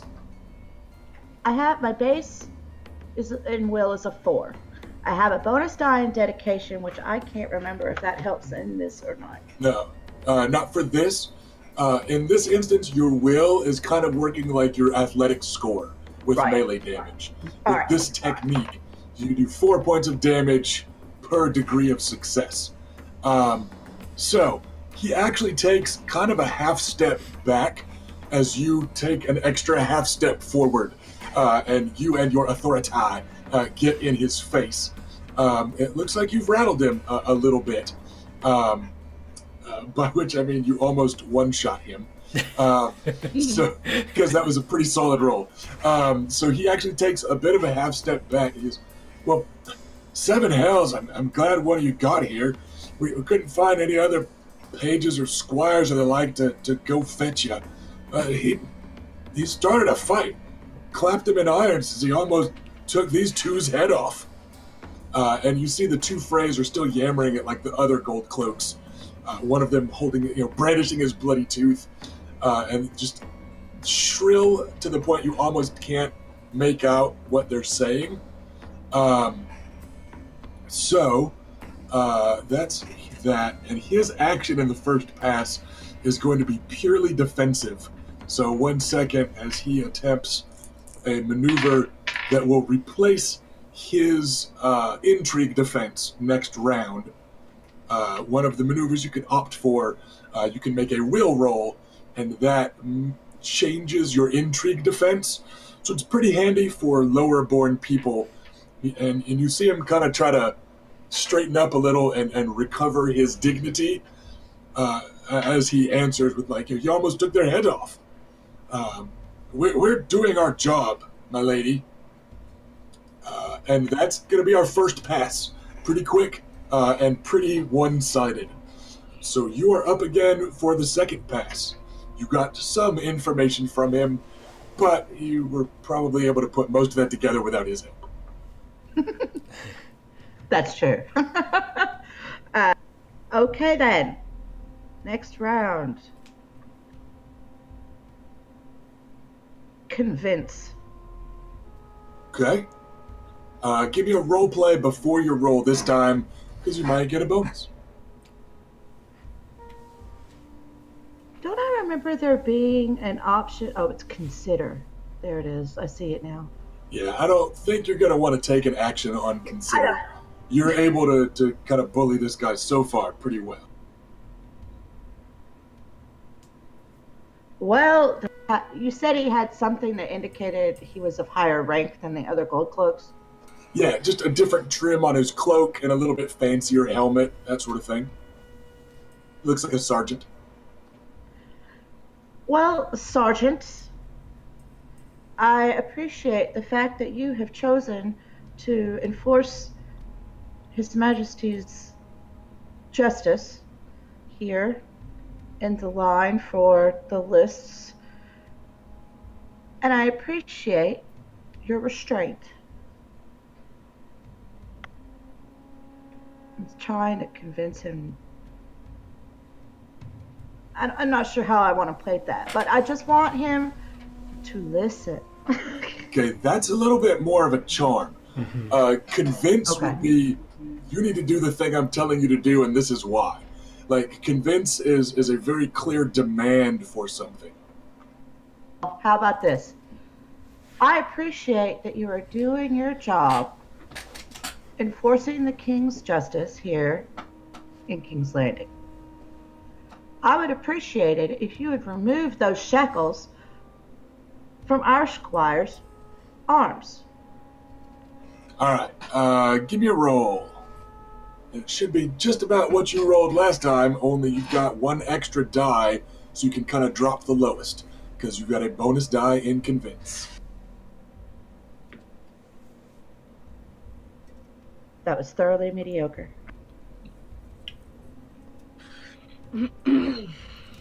15.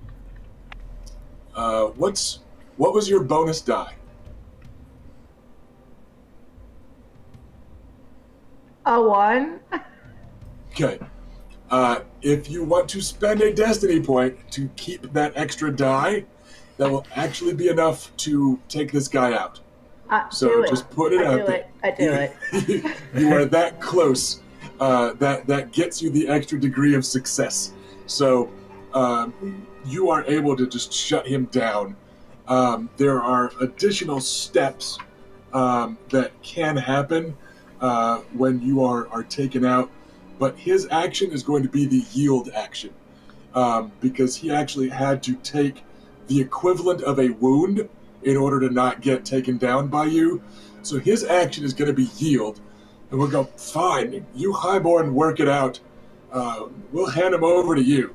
Take off the cuffs, lads. Let's get out of here. And then he turns to the phrase, unless one of you little sirs is going to go stabbing someone again, we'll get you back your dagger, too. And the little sirs just look smug, One of them gives I this narrow my shitty eyes little at them. smile. I didn't realize there was stabbing involved. Yeah, one of the gold cloaks hands back a dagger to the larger of the two Frey squires as another set of gold cloaks are reaching over to take the shackles off of Horus, who just stands there kind of placidly this whole time. Horus, I'm so sorry this happened. Are you all right? Fine, my lord.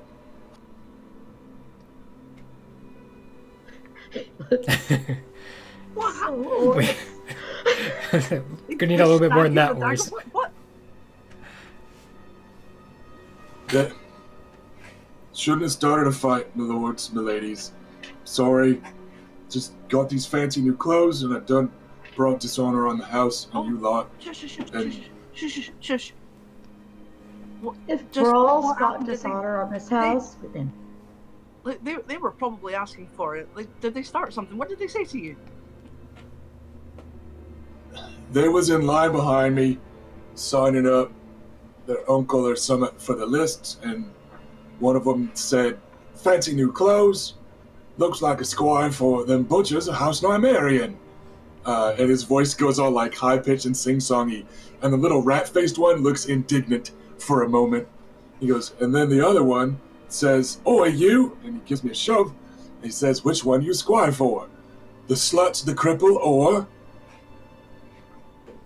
And then Horus just goes quiet.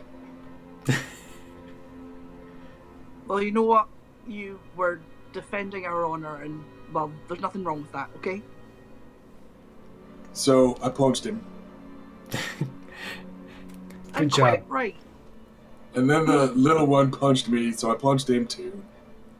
And then As the big should. one, and then the big one stuck me, so I hit him with the table.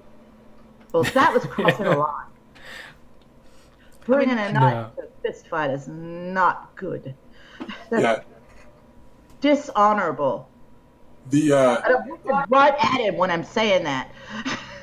they start to slink away in the wake of the gold cloaks, like try to like muster up their dignity after having lost a 2-on-1 fight. But they're kind of slinking away, almost using the gold cloaks as cover, like to block line of sight.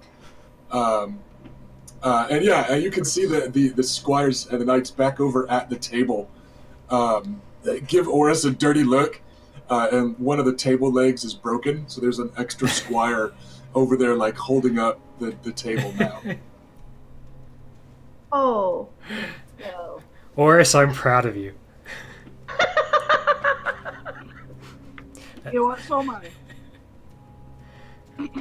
I am too, but I have to go pay for this table now.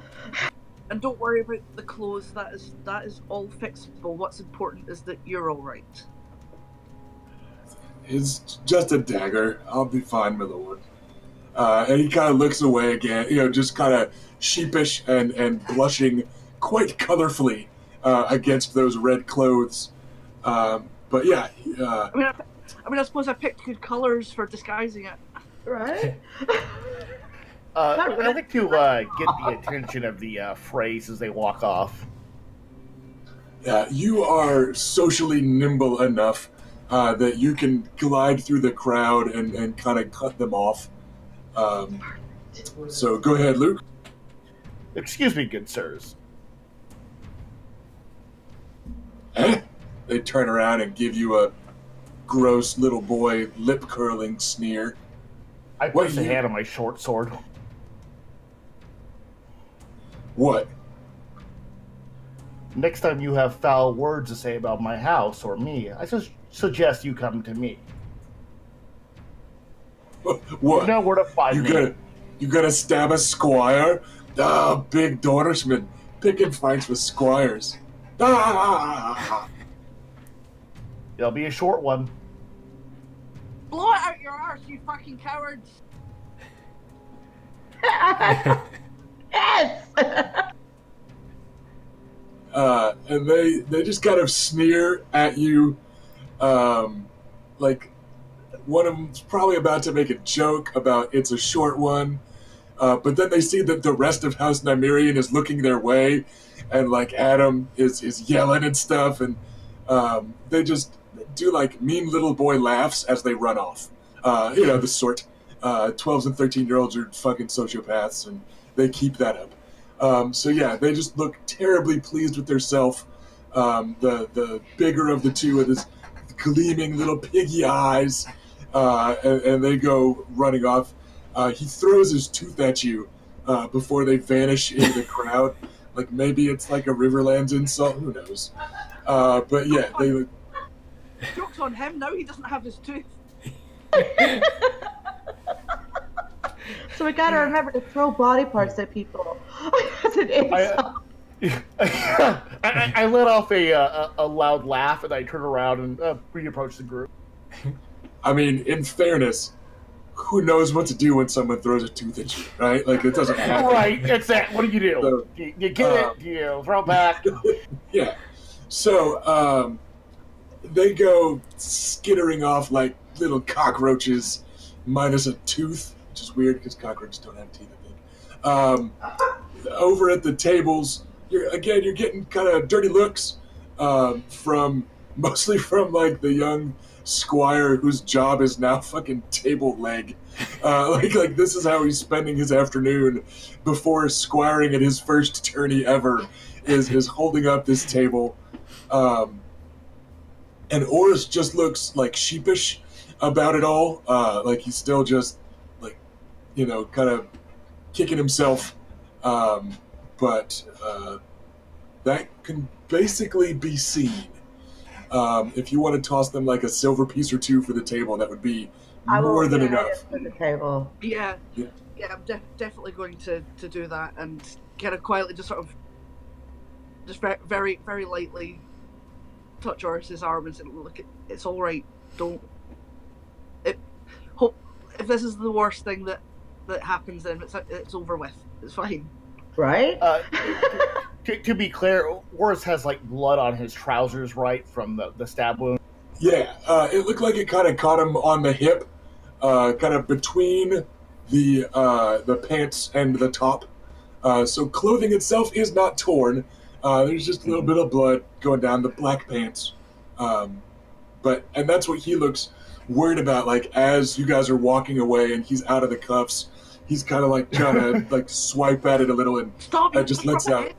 We'll get it back. We'll get you back to the pavilions and we'll get them in soak. I pat him on the back. Well, actually, this is good news. He gives you an open, trusting, naive look. Oris here is now a woman flowered. Oh, look! Wow. I pat him on the back and grin, and then proceed where I was going. He hits you with a table. He lets out actually like a great big belly laugh at that, and it just shakes his head and kind of ruefully grins as you all make your way back to the pavilion. It is fairly easy to get him cleaned up. He takes a bit of convincing still that he's not like in trouble or shameful or an oaf or whatever. He just looks kind of down on himself for like the first time he went off and did an errand for you guys on his own in fancy clothes. He picked a fight with one of the preeminent houses of the Riverlands and got blood on his clothes. So he's a little down on himself, but it's easy enough for you guys to nip that in the bud instead of letting him wallow in it. Adam's definitely going to make a massive fuss of him, basically. Oris is... He was kind of under our watch, and yeah, Oris is completely unconcerned with the actual stab itself. It was kind of a glancing one, low on his right hip from the rear. So the Frey kid fucking stabbed him in the back and didn't even do it right. But he's just like, oh, it's just a dagger, my lord. And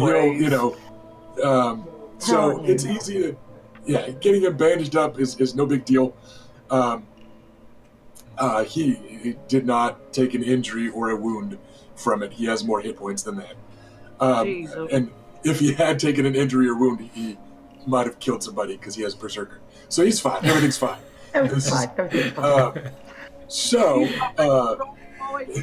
It's other than cleaning them up in the abstract, recovering enough armor and getting the horses ready and all that. Does anyone have any specific plans before we start this nighttime hunt? Nope. I'll just tell Oris that all the squires in the line definitely know who he is now, and that he can take 2-on-1 without a problem. So you definitely made a name for yourself, and that's a good thing. People know who you are. He blushes again at that and kind of sheepishly smiles. He's like, Sir Will never said so. It'd be a good thing, me folk knowing who I am, but... Yeah. And he just kind of laughs nervously. Because remember, he doesn't completely know why Sir Will has been so cagey. But he sits up a little bit straighter, that sort of thing. With that, we are going to do another cinematic jump cut to leaving the pavilion grounds later that night with your small convoy, all a horse, nominally. Is Adam going to be able to be talked into riding on a horse or a mule or something? That's going to be a serious awkwardness, because just the thought of it is, well, I mean, I don't have the drawback haunted for no reason. Oris does. So he's basically going to kind of try and wriggle, not out of doing it, but out of doing it on horseback. But not to the point where he's willing to actually kind of be honest about it. Just he'll make excuses like, "Oh, I don't have a," or as a reminder, Oris and or Sir Will of the Bells, they do have this mule Argilac that you could ride. That's a gray muzzled old thing. So it's not a full-on horse. That might be a little bit slower to the ground. I don't think anyone else has a pony or anything. But there is a mule available. Or you can ride with someone else if you choose, leaving both hands open for your bow. I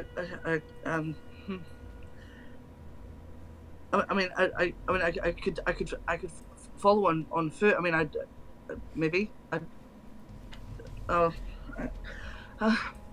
Forgive me, brother, but you're not the fastest on foot. No, I know.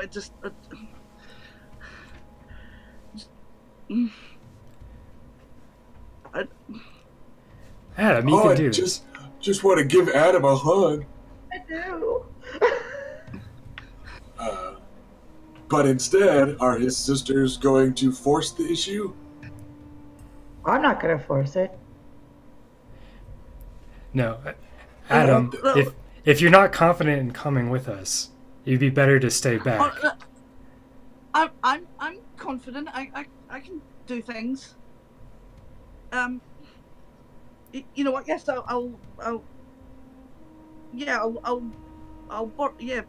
give me the mule. I'll be fine. All right. Oris will help. I told you he hasn't. The smallest member of the party to mount onto the smallest mount in the party, and you can ride on Argilac. The Sir Tiger or Lord Tiger Will has a lean courser that probably has some sandsteed blood, but he's opted for a more robust warhorse for himself while traveling here in the north.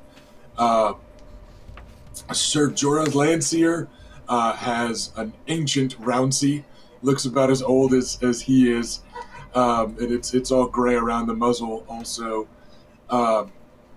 And then your young Orton Lugas is riding a spirited courser that he doesn't look terribly comfortable on.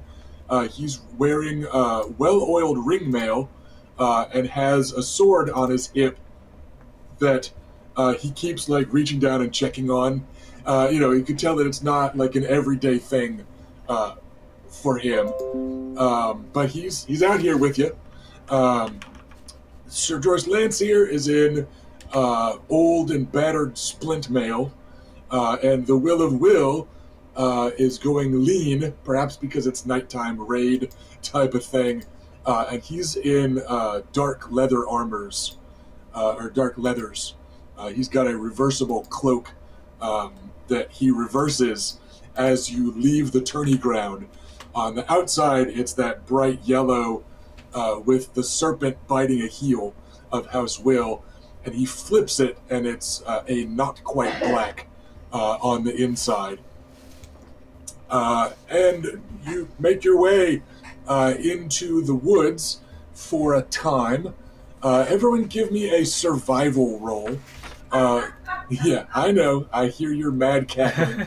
But go ahead, give me the roll, and this is going to potentially provide modifiers to the survival rolls of Tigor Will and Sir George Lancier up front.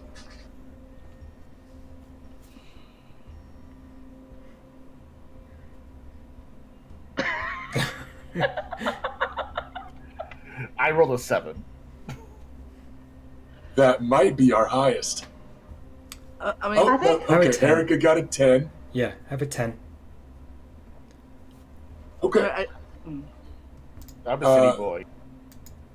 what did you land on, Ash? no, I had done the roll because I mean, do you want me to roll it? Because I mean, certainly the way I was kind of going with that was actually being kind of too He scared. doesn't to want to actually get appear on too horse. useful. Yeah, that's fine. So, You can I mean, definitely be I'm towards the. I'm totally okay with him kind of narratively not managing it and actually staying behind and hanging out with Oris or something. That's fine. So you're yeah. Just have I guess I mean they'll bring him the mule and he'll kind of try and do a run up, but not really not, but just give up basically. Like my subtitle for the house words is "I do not sneak." Yeah. So Adam is there, but he's just having enough trouble writing that he's not, even in the abstract, isn't really helping out with the, keeping an eye out type of thing. Too busy having an anxiety attack. Yeah, and Oris might even have to be leading Argalac. And he calls him Argalac all the time, like, come on, you stubborn fucking Storm King, and tugging on the lead and all that. Actually, that might actually be something of it, maybe that's kind of helping that Oris is there helping and Adam trusts him, so while he is freaking out, he's just managing to hold it together. And there towards the back of the column, the other kind of bookish, awkward afield one joins you, and he kind of falls back in the party some, and Orton is hanging out back there with you, and he goes, just noticed your mule's name. It adds another layer of absurdity to this whole queer hunting trip. An assortment of Dornishmen and Stormlanders being led through the woods by a will of all people, because we're hunting down a Targaryen loyalist that House Nymerian is going to help put an end to. Right. It's yes, it's a bit absurd, I suppose. I've just realised the fun of haunted drawback -1 to awareness tests, so this is gonna be fun. Yeah, you're just you're busy. You're all knotted up and desperately holding on to the makeshift reins and all that, but Orton doesn't look a whole lot more comfortable than you are in the saddle. In fact, I think your animal handling plus ride is still going to be better than his, just on average. Oh yeah, because I mean, before the accident, Adam was actually okay at animal handling. Yeah, and Orton is not. So he's very stiff and uncomfortable in the saddle, and especially also in armor. So he's comforting himself by just talking about the absurdity of this trip. The Wills are an old and proud house, but not a powerful. and they have written their history in blood in the annals of the Dornish Wars, and sometimes quite dishonorably so. They've broken white flags of peace and that sort of thing, and almost always against Stormlanders. So there's a reason that Lyle Brewer looked nervous when his tavern was filling up with Dornishmen and Stormlanders. There have been wars started over much less drink than the lot of you had. So there's a little bit of tension, maybe because he's the only Stormlander in this group, and like, it's not terribly unlike the Dornish to just fucking lure a Stormlander out into the woods and murder him. But Wow. it honestly isn't. But he rides along, not quite without complaint, but with just kind of historical complaint. Rattling on like the narrative of like this will atrocity and that will atrocity and yada, just like this is really quite strange. Oh, what am I doing here? That sort of rambling throughout. You still want a survival roll off me as well? No, you're fine without it. And we did get enough of a bonus from Erica's roll that's actually enough to do kind of an aid another.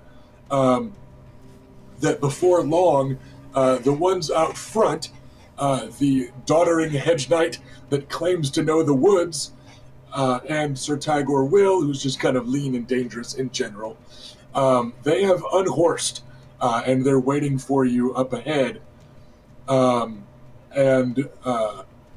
Sir Tygor just nods towards Oris. He goes, "Let's leave the horses here with the stables." And he gives Oris a big up and down look. "Let your squire tend to the horses. It's not far now."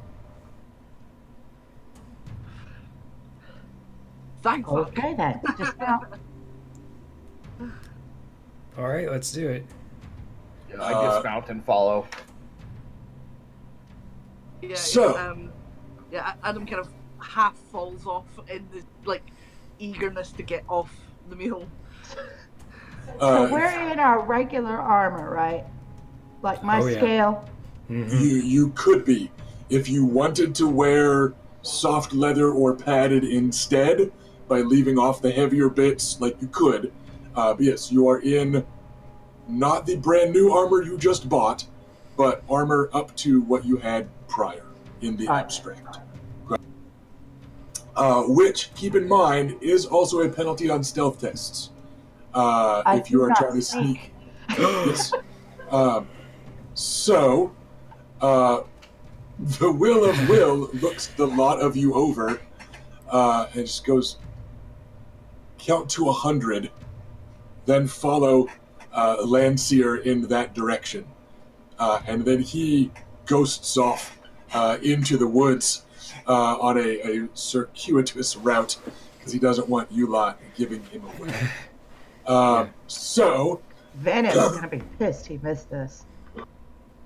as laughable as I'm sure they will be, I'm sure he's give me into some sort stealth of trouble. rolls with the use the sneaking specialization.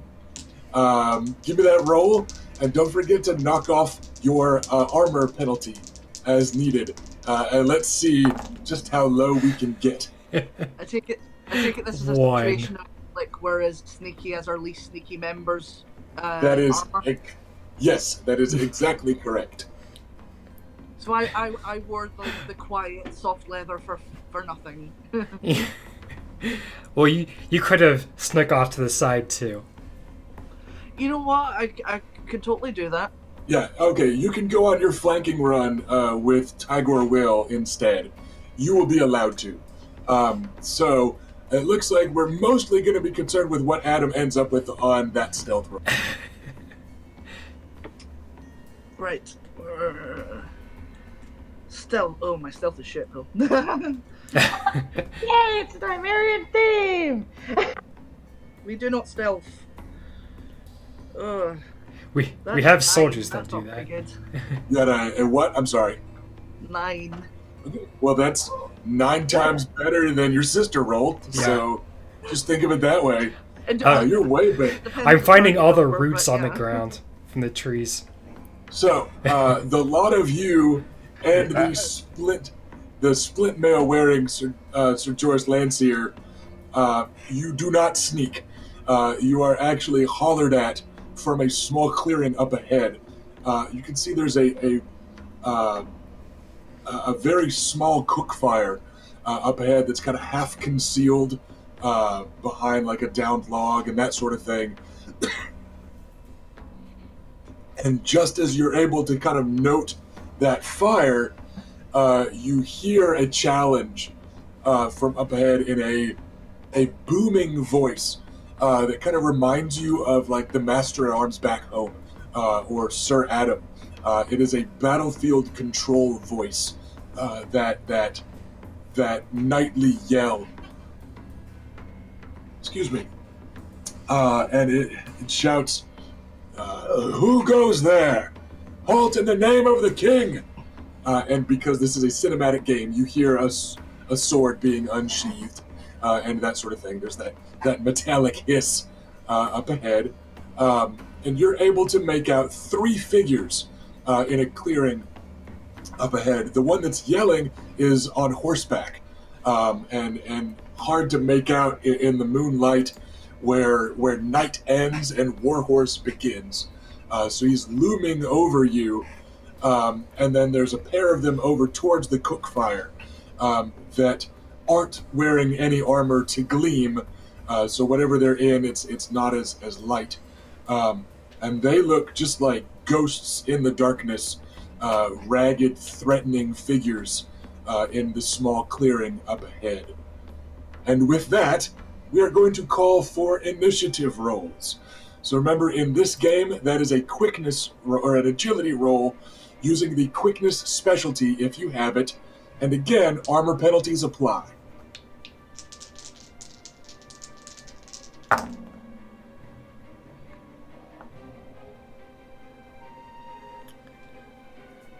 have an 8. 7. 6. 16. Jesus. Whoa. Oh, hold on. No, I got that wrong. I got to drop a bonus die. Sorry. Whew. 13. Still, nice job. Oh. As I ready my spear. 1 second. So you guys eat dice boxes. That will let you roll better. Ah. I'm so excited about them. I'm going to get Yeah, some fancy dice to go in them. I'll have to start doing some doubles, some extra ones this week, and I'll send them out to you guys. Thank you. Love them. I'm definitely going to get some fancy dice.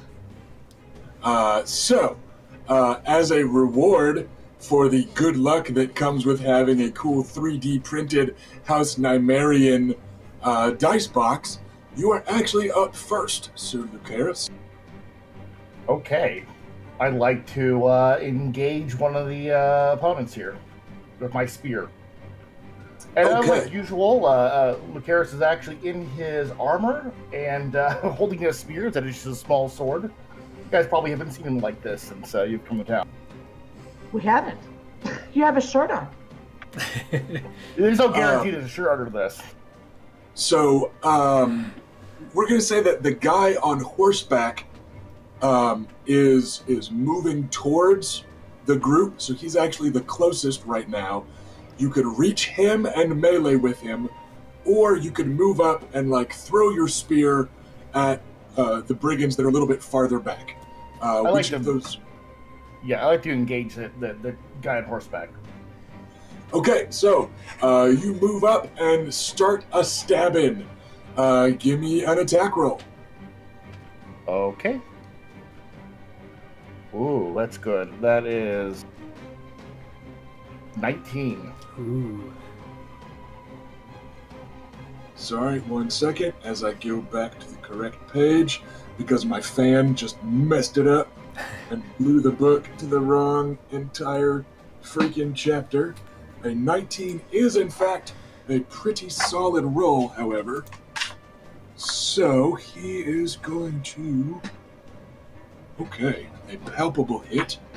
You lunge up at the centaur-like figure in the gloom, and your spear point does skitter across some armor, but then it jabs into something softer, either flesh protected by mail or something, because it doesn't get stuck like you penetrated, but it was definitely a more solid hit than it could have been, the way it first glanced off armor and then hit some softness.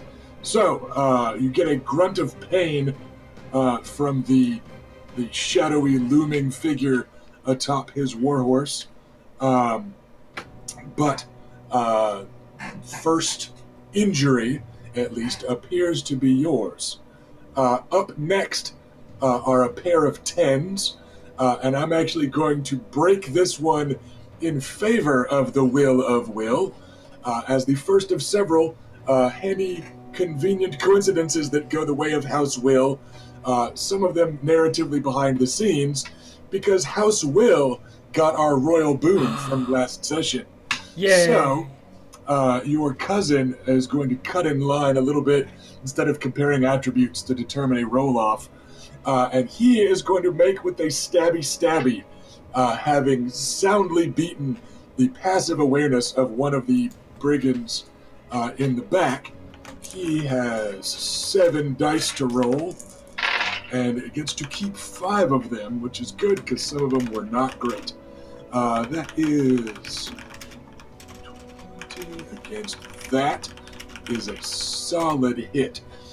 So you see a glint of steel in the shadows over closer to the camp, and then a shadow passes between you and the campfire, and then you hear a meaty thunk as a blade strikes home at one of the bandits back in the clearing, and the man staggers away, cursing in pain.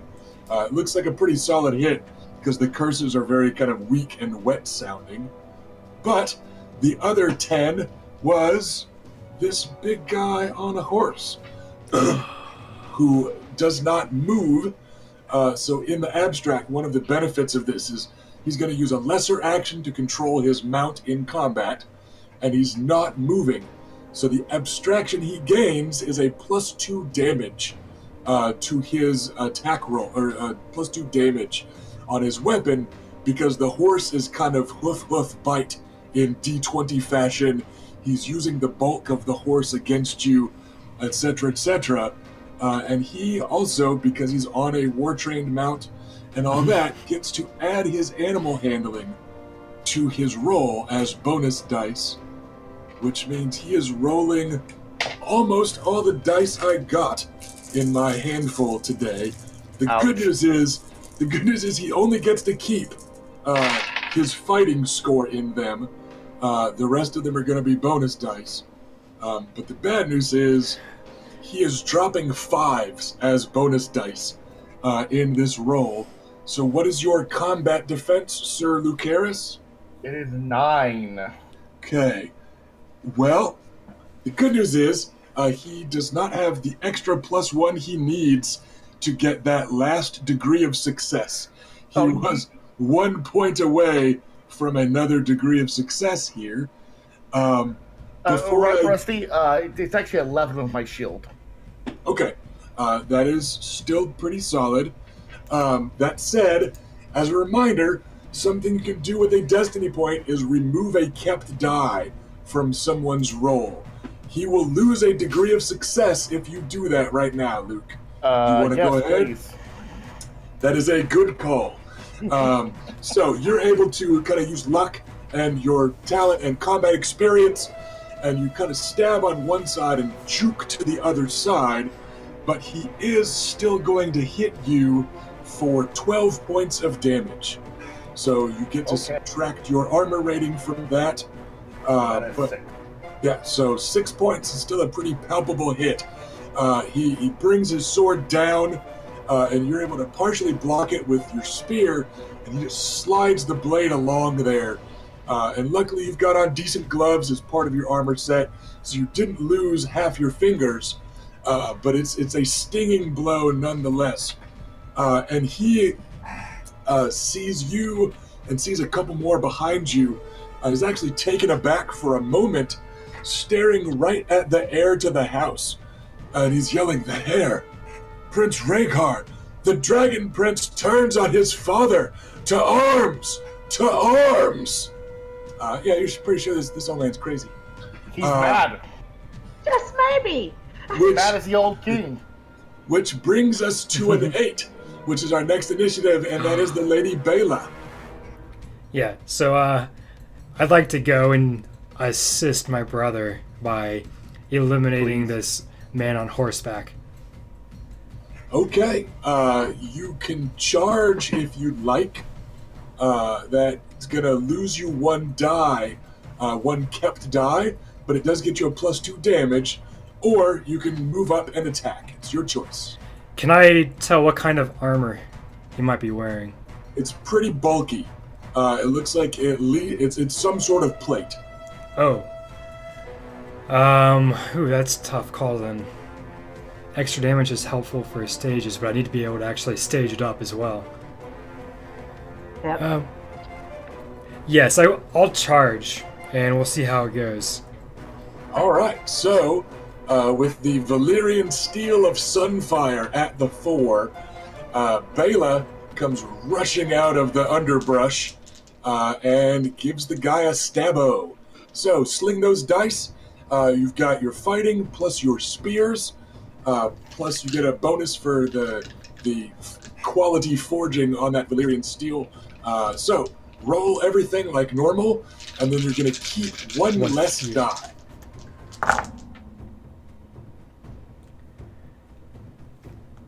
So I have a 16. All right. That is against he has. You are, just so you know, you are 1 point away from another degree of success. If you'd like to spend a destiny point to make this first charge something really special, the option is there. I only have one destiny point, and it's early in the combat. Okay. I have a lot of damage, and I have pierce, so I think I'm going to try my luck without it.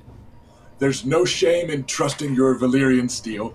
Yes. So what is your base damage value?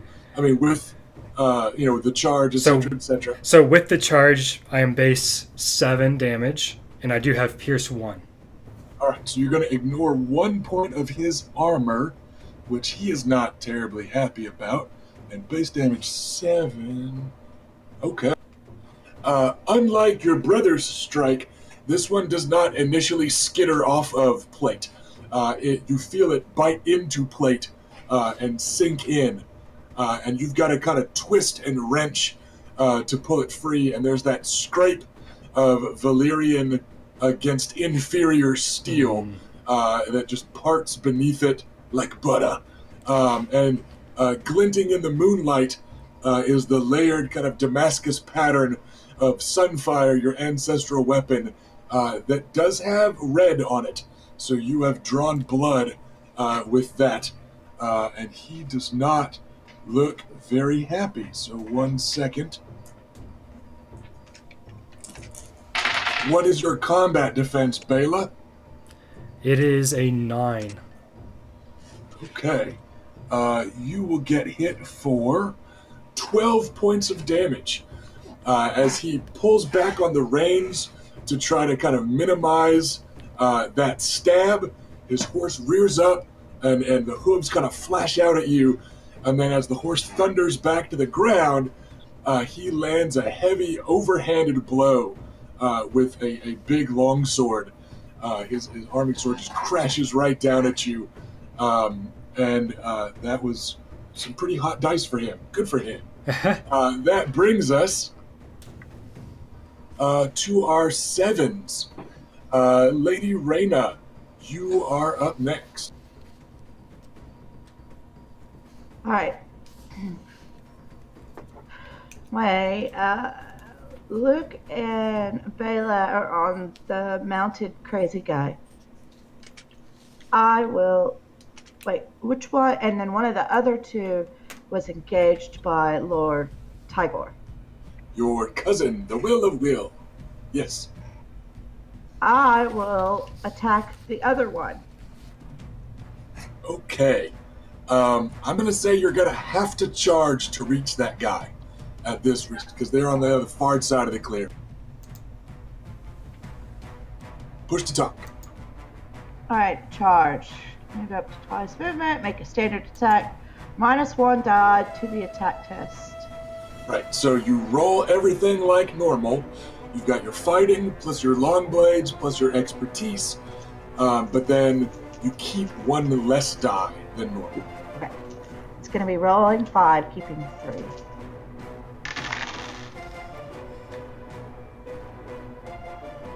I'm dropping a 4 and a 1, just so you know. 16.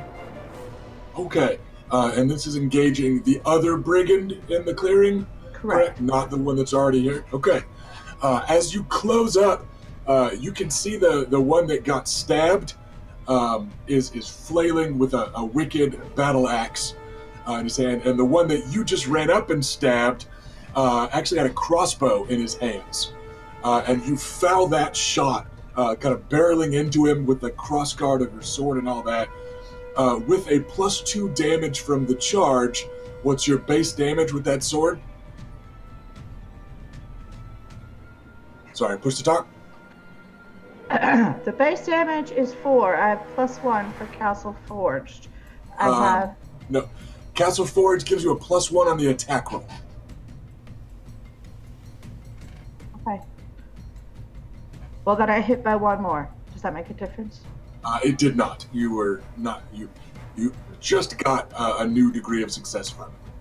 That said, because you did drop a 4, you said, if you want to spend a destiny point and keep that 4 as a kept die, between that and the Castle Forge bonus, that would get you a whole nother degree of success.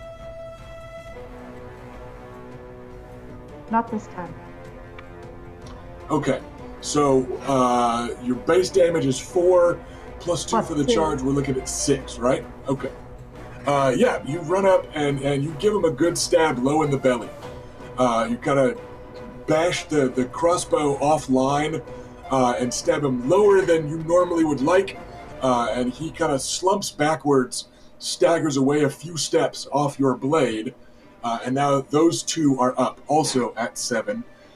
He pulls his own wicked-looking battle axe from his belt and swings at you with it.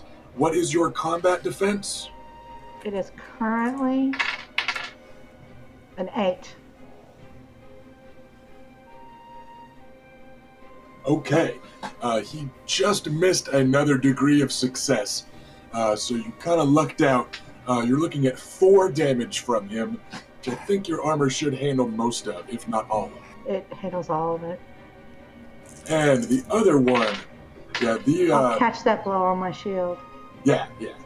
And the other one takes a swing at your cousin, who you see his teeth flash in the moonlight as he nimbly dances backwards, just out of reach.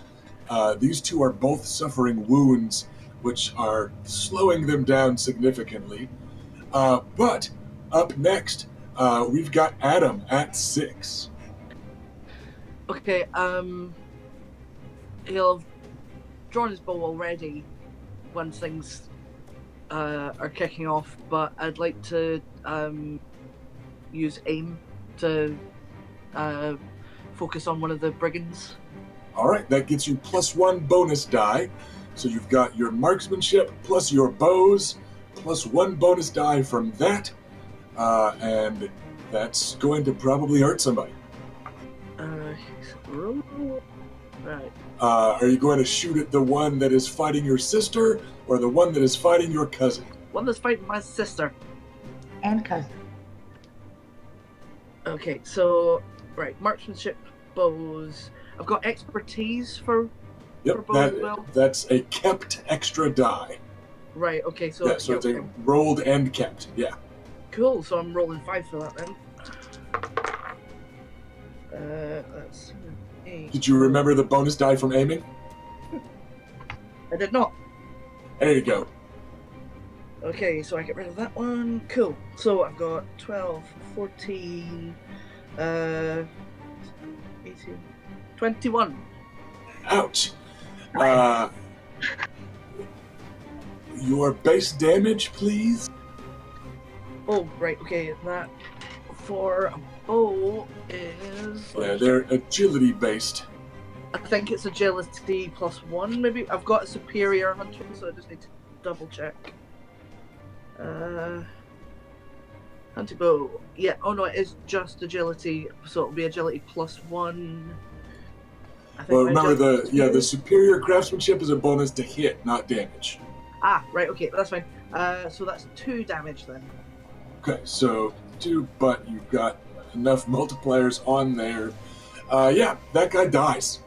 Your Holy shit. arrow, I've killed as the man. he swings, he swings wildly at your sister, and she catches it clatteringly on her shield, and they both kind of take half steps back to rear up for a second swing, and your arrow just zots up and immediately sinks into the guy's neck, and he falls to his knees, staggering and gurgling.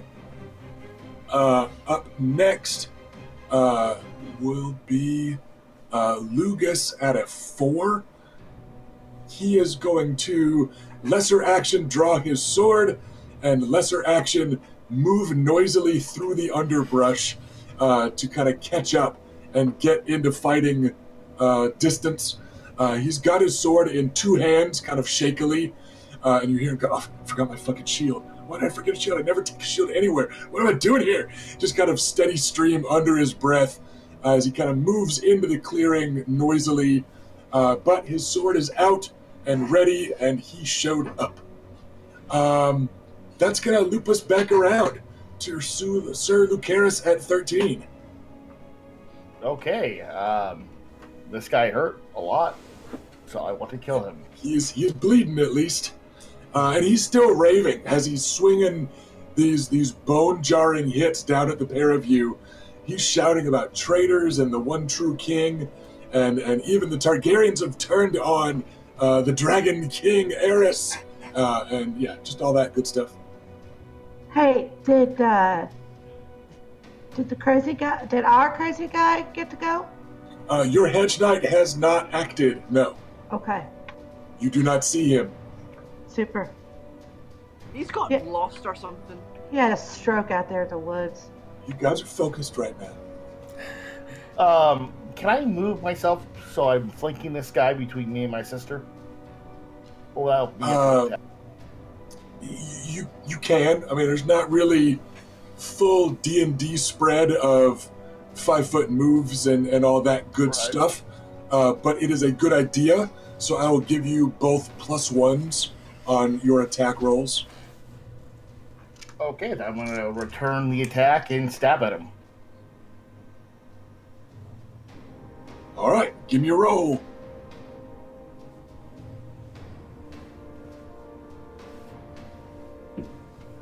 Ooh, that is a 22 with the bonuses. Okay. What was your top die? A 6. Or rather, sorry, what is the lowest of the dice you kept? I apologize. Oh, the lowest is 4. Okay. So we're going to drop that 4 from a destiny point expenditure, which I believe will then leave you with an 18. So that. And what's your base damage? It is 4. Okay, so he will take that.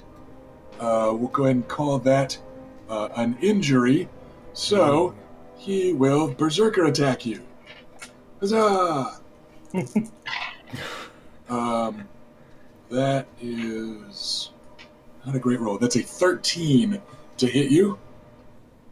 Okay, my combat defense is currently 9. Okay, so not quite that second degree of success. Oh, no, I'm sorry, 11. I keep messing that up. I 11. keep forgetting that. That's all right. So still just 1 degree of success, but it's going to be 6 points of damage. as another just kind of bone-jarring, powerful, overhand arming sword swing with a lot of mass behind it. And he's wheeling his horse, and you're kind of all getting jostled off balance by that, and it's just another kind of bruising strike. 6 is exactly what my armor will absorb. Okay, then. And he is up next at 10. Will. I was letting Will win that tie. So 1 second. Let's see what happens with that second brigand. Spoiler alert, nothing good. 6, 6, 6, 5. Yeah. So that other brigand is holding his belly with one hand, and he takes an overhand swing at cousin Tigor with the other. And Tigor sidesteps, spins, and the guy's head falls off. Nice. Yeah, so that bloody steel in the moonlight, and you can see a flash of Tigor's teeth again, and hear a low chuckle in the darkness. And now Lord Arche is up with his actual action, and you hear him shouting, "I know not who led you here, knaves, but you will not catch me this day. I will not fall." Eeny, meeny, miny, mo. He's gonna go for Bela, the more armored of the two. Equally armored of the two. I thought you were wearing a little bit heavier stuff. I have but a anyway, scale. I made it evens odds, and you got the bad roll. So, the one that stabbed him more. Yeah. So that is... But what not is your the most combat possible. defense? 9. 9 See, the trick is only stab a little bit. by... all right. Right now, you are getting hit with 3 degrees of success. You can drop a degree if you spend a destiny point to drop him a die. Yeah, I think I'm going to need to do that. Okay. So you get walloped for 12 points again. That was almost a lot worse. Half again worse. But 12 points is still a pretty palpable hit. So I believe that's going to be 6 getting through your armor. Yeah. But how are you doing on health? Well, this will be the second injury that I take. And I'll have 3 health remaining.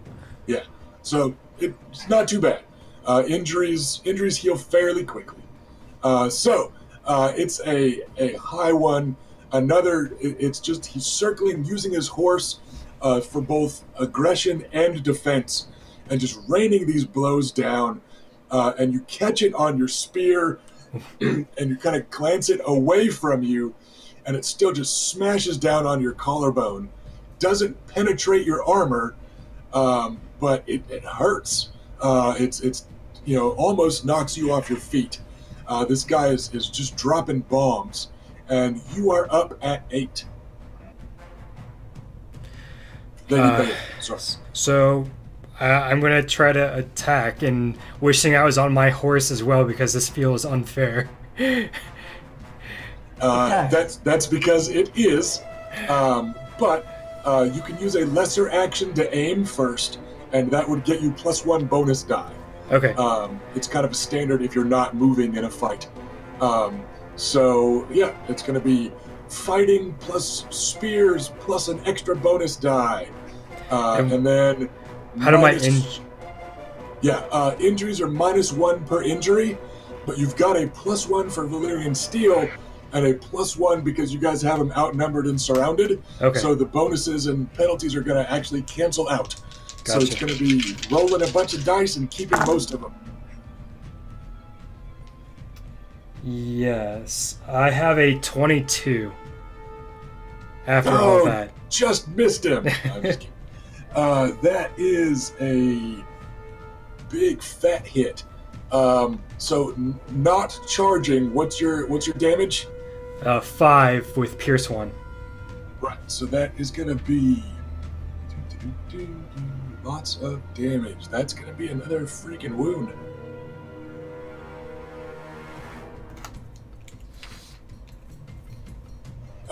That definitely, he's in take a wound and ignore all damage or fall territory.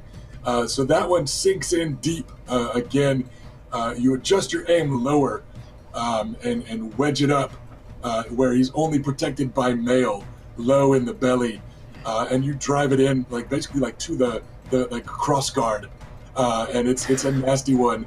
And being Dornish, you give it a little twist before you pull it out. Naturally. There's a terrible, meaty, wet noise as it pulls away.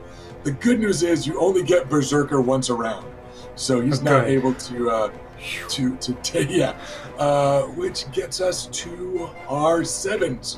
Both brigands are dead, so it is only Lady Reyna at 7.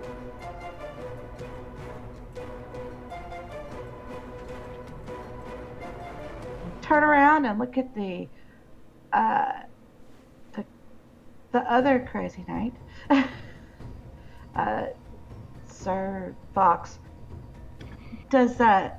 He has my sister on him on one side, and he has my brother also attacking him.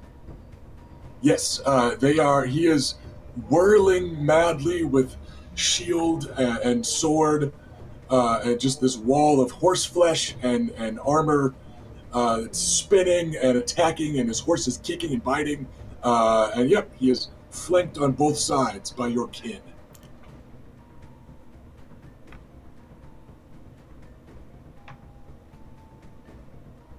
Is there room for me to get in there? Oh yeah, yeah. He's a big target. You can join in. Then I shall do so. I will sidle up next to him with our shield up and try to stab. Maybe Steve All can try right. to go off his horse or something. I'm not certain. Is there some sort of dishonor associated with attacking the horse? Yeah, mostly. I thought so. Yeah, and he's also pretty bloody, so you might want to keep focusing your fire, just from an out of character perspective. All right then.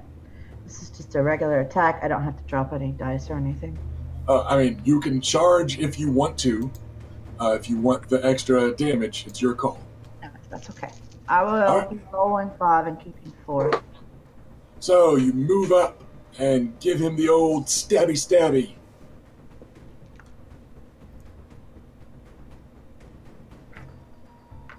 15.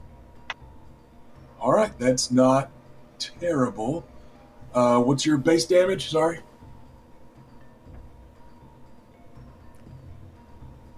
It is 4? 4. Okay. So with degrees of success, he's got a lot of armor though. Yeah, you run up and you're able to give him a pretty good swing. You guys don't really train on fighting people on horse, not on horse, very often. And you don't have a spear, whereas both of your siblings do. But you, as he's whirling away from you, you're able to get a stab in there. It doesn't penetrate his plate. It kind of slides off, but then it digs into his mail some. But feels like armor ate most of that one. And I believe we are down to Adam at 6. Alright, so, quick question. Are there penalties for cold shocks in the system? They are. What did you have in mind? I was thinking of trying to get at his eye holes. That's a little much. That would just be a descriptor of a successful shot. Okay. Really. So a headshot? But yeah. Still a little too, not really. Cinematically, you can sometimes use a cold shot to try to get somebody to drop something or whatever. Okay. But yeah, and for the most part, that sort of thing is just handled by the abstraction of a lot of degrees of success. Okay, cool. Right, well, I guess he's what's left, so I'm going to shoot at him. All right, you can aim again for a bonus die. Yeah. Yeah. Okay. So that's going to... That is 18. Nice. And damage is 2 2. base, correct? Okay. All right. The arrow sinks into his chest. There's this metallic clang as the arrowhead impacts square with his breastplate. It's up high in the chest, kind of collarbone-ish area. And the shock and impact of it, he leans heavily in the saddle, also away from the heavy overhand attack from your sister, Lady Reyna, and he reels in the saddle for a moment, and it looks like you got him. That's another wound, so he is there. And then we are down to initiative 4. And you know what? He's got fighting at 3. He's got a bonus die.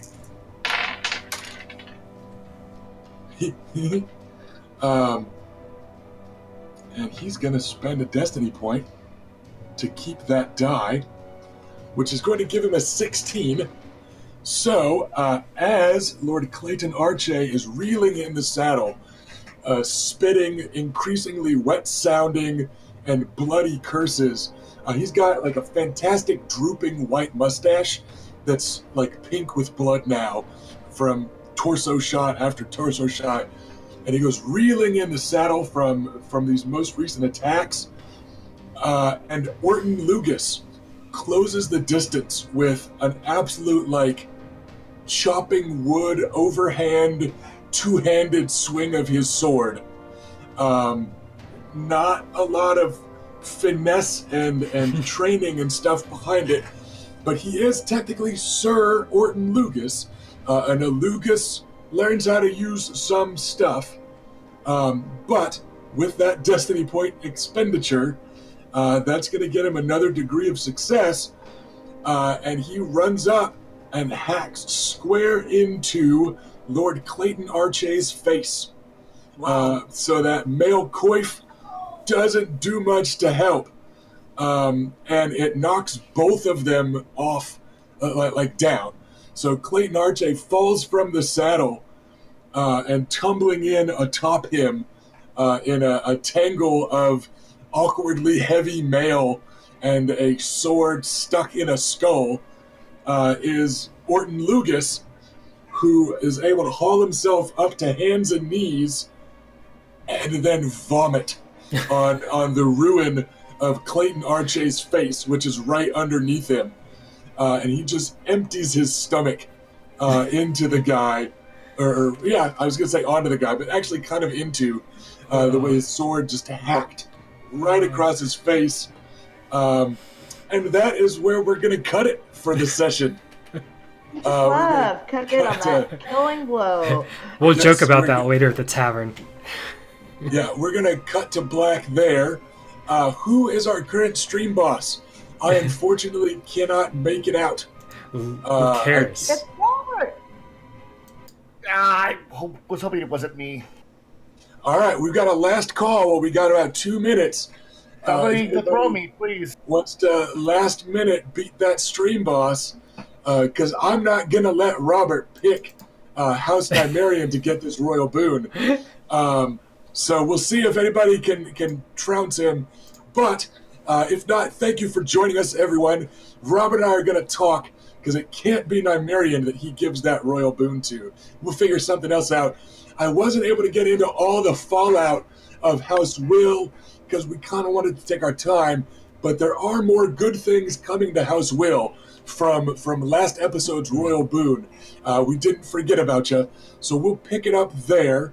But thank you for joining us, everybody. I hope that everyone had a good time. I hope everybody decides to like and subscribe and drown us in bits and cheers and all that good stuff. We will see you in 2 weeks. Everybody enjoy watching the finale season of Game of Thrones later on tonight. I hope we got you in a good Westerosi mood. Hope everybody had fun, and we will see you in a couple weeks, everyone. Thanks for joining us, and I hope you had a good time. Bye. Bye. Bye.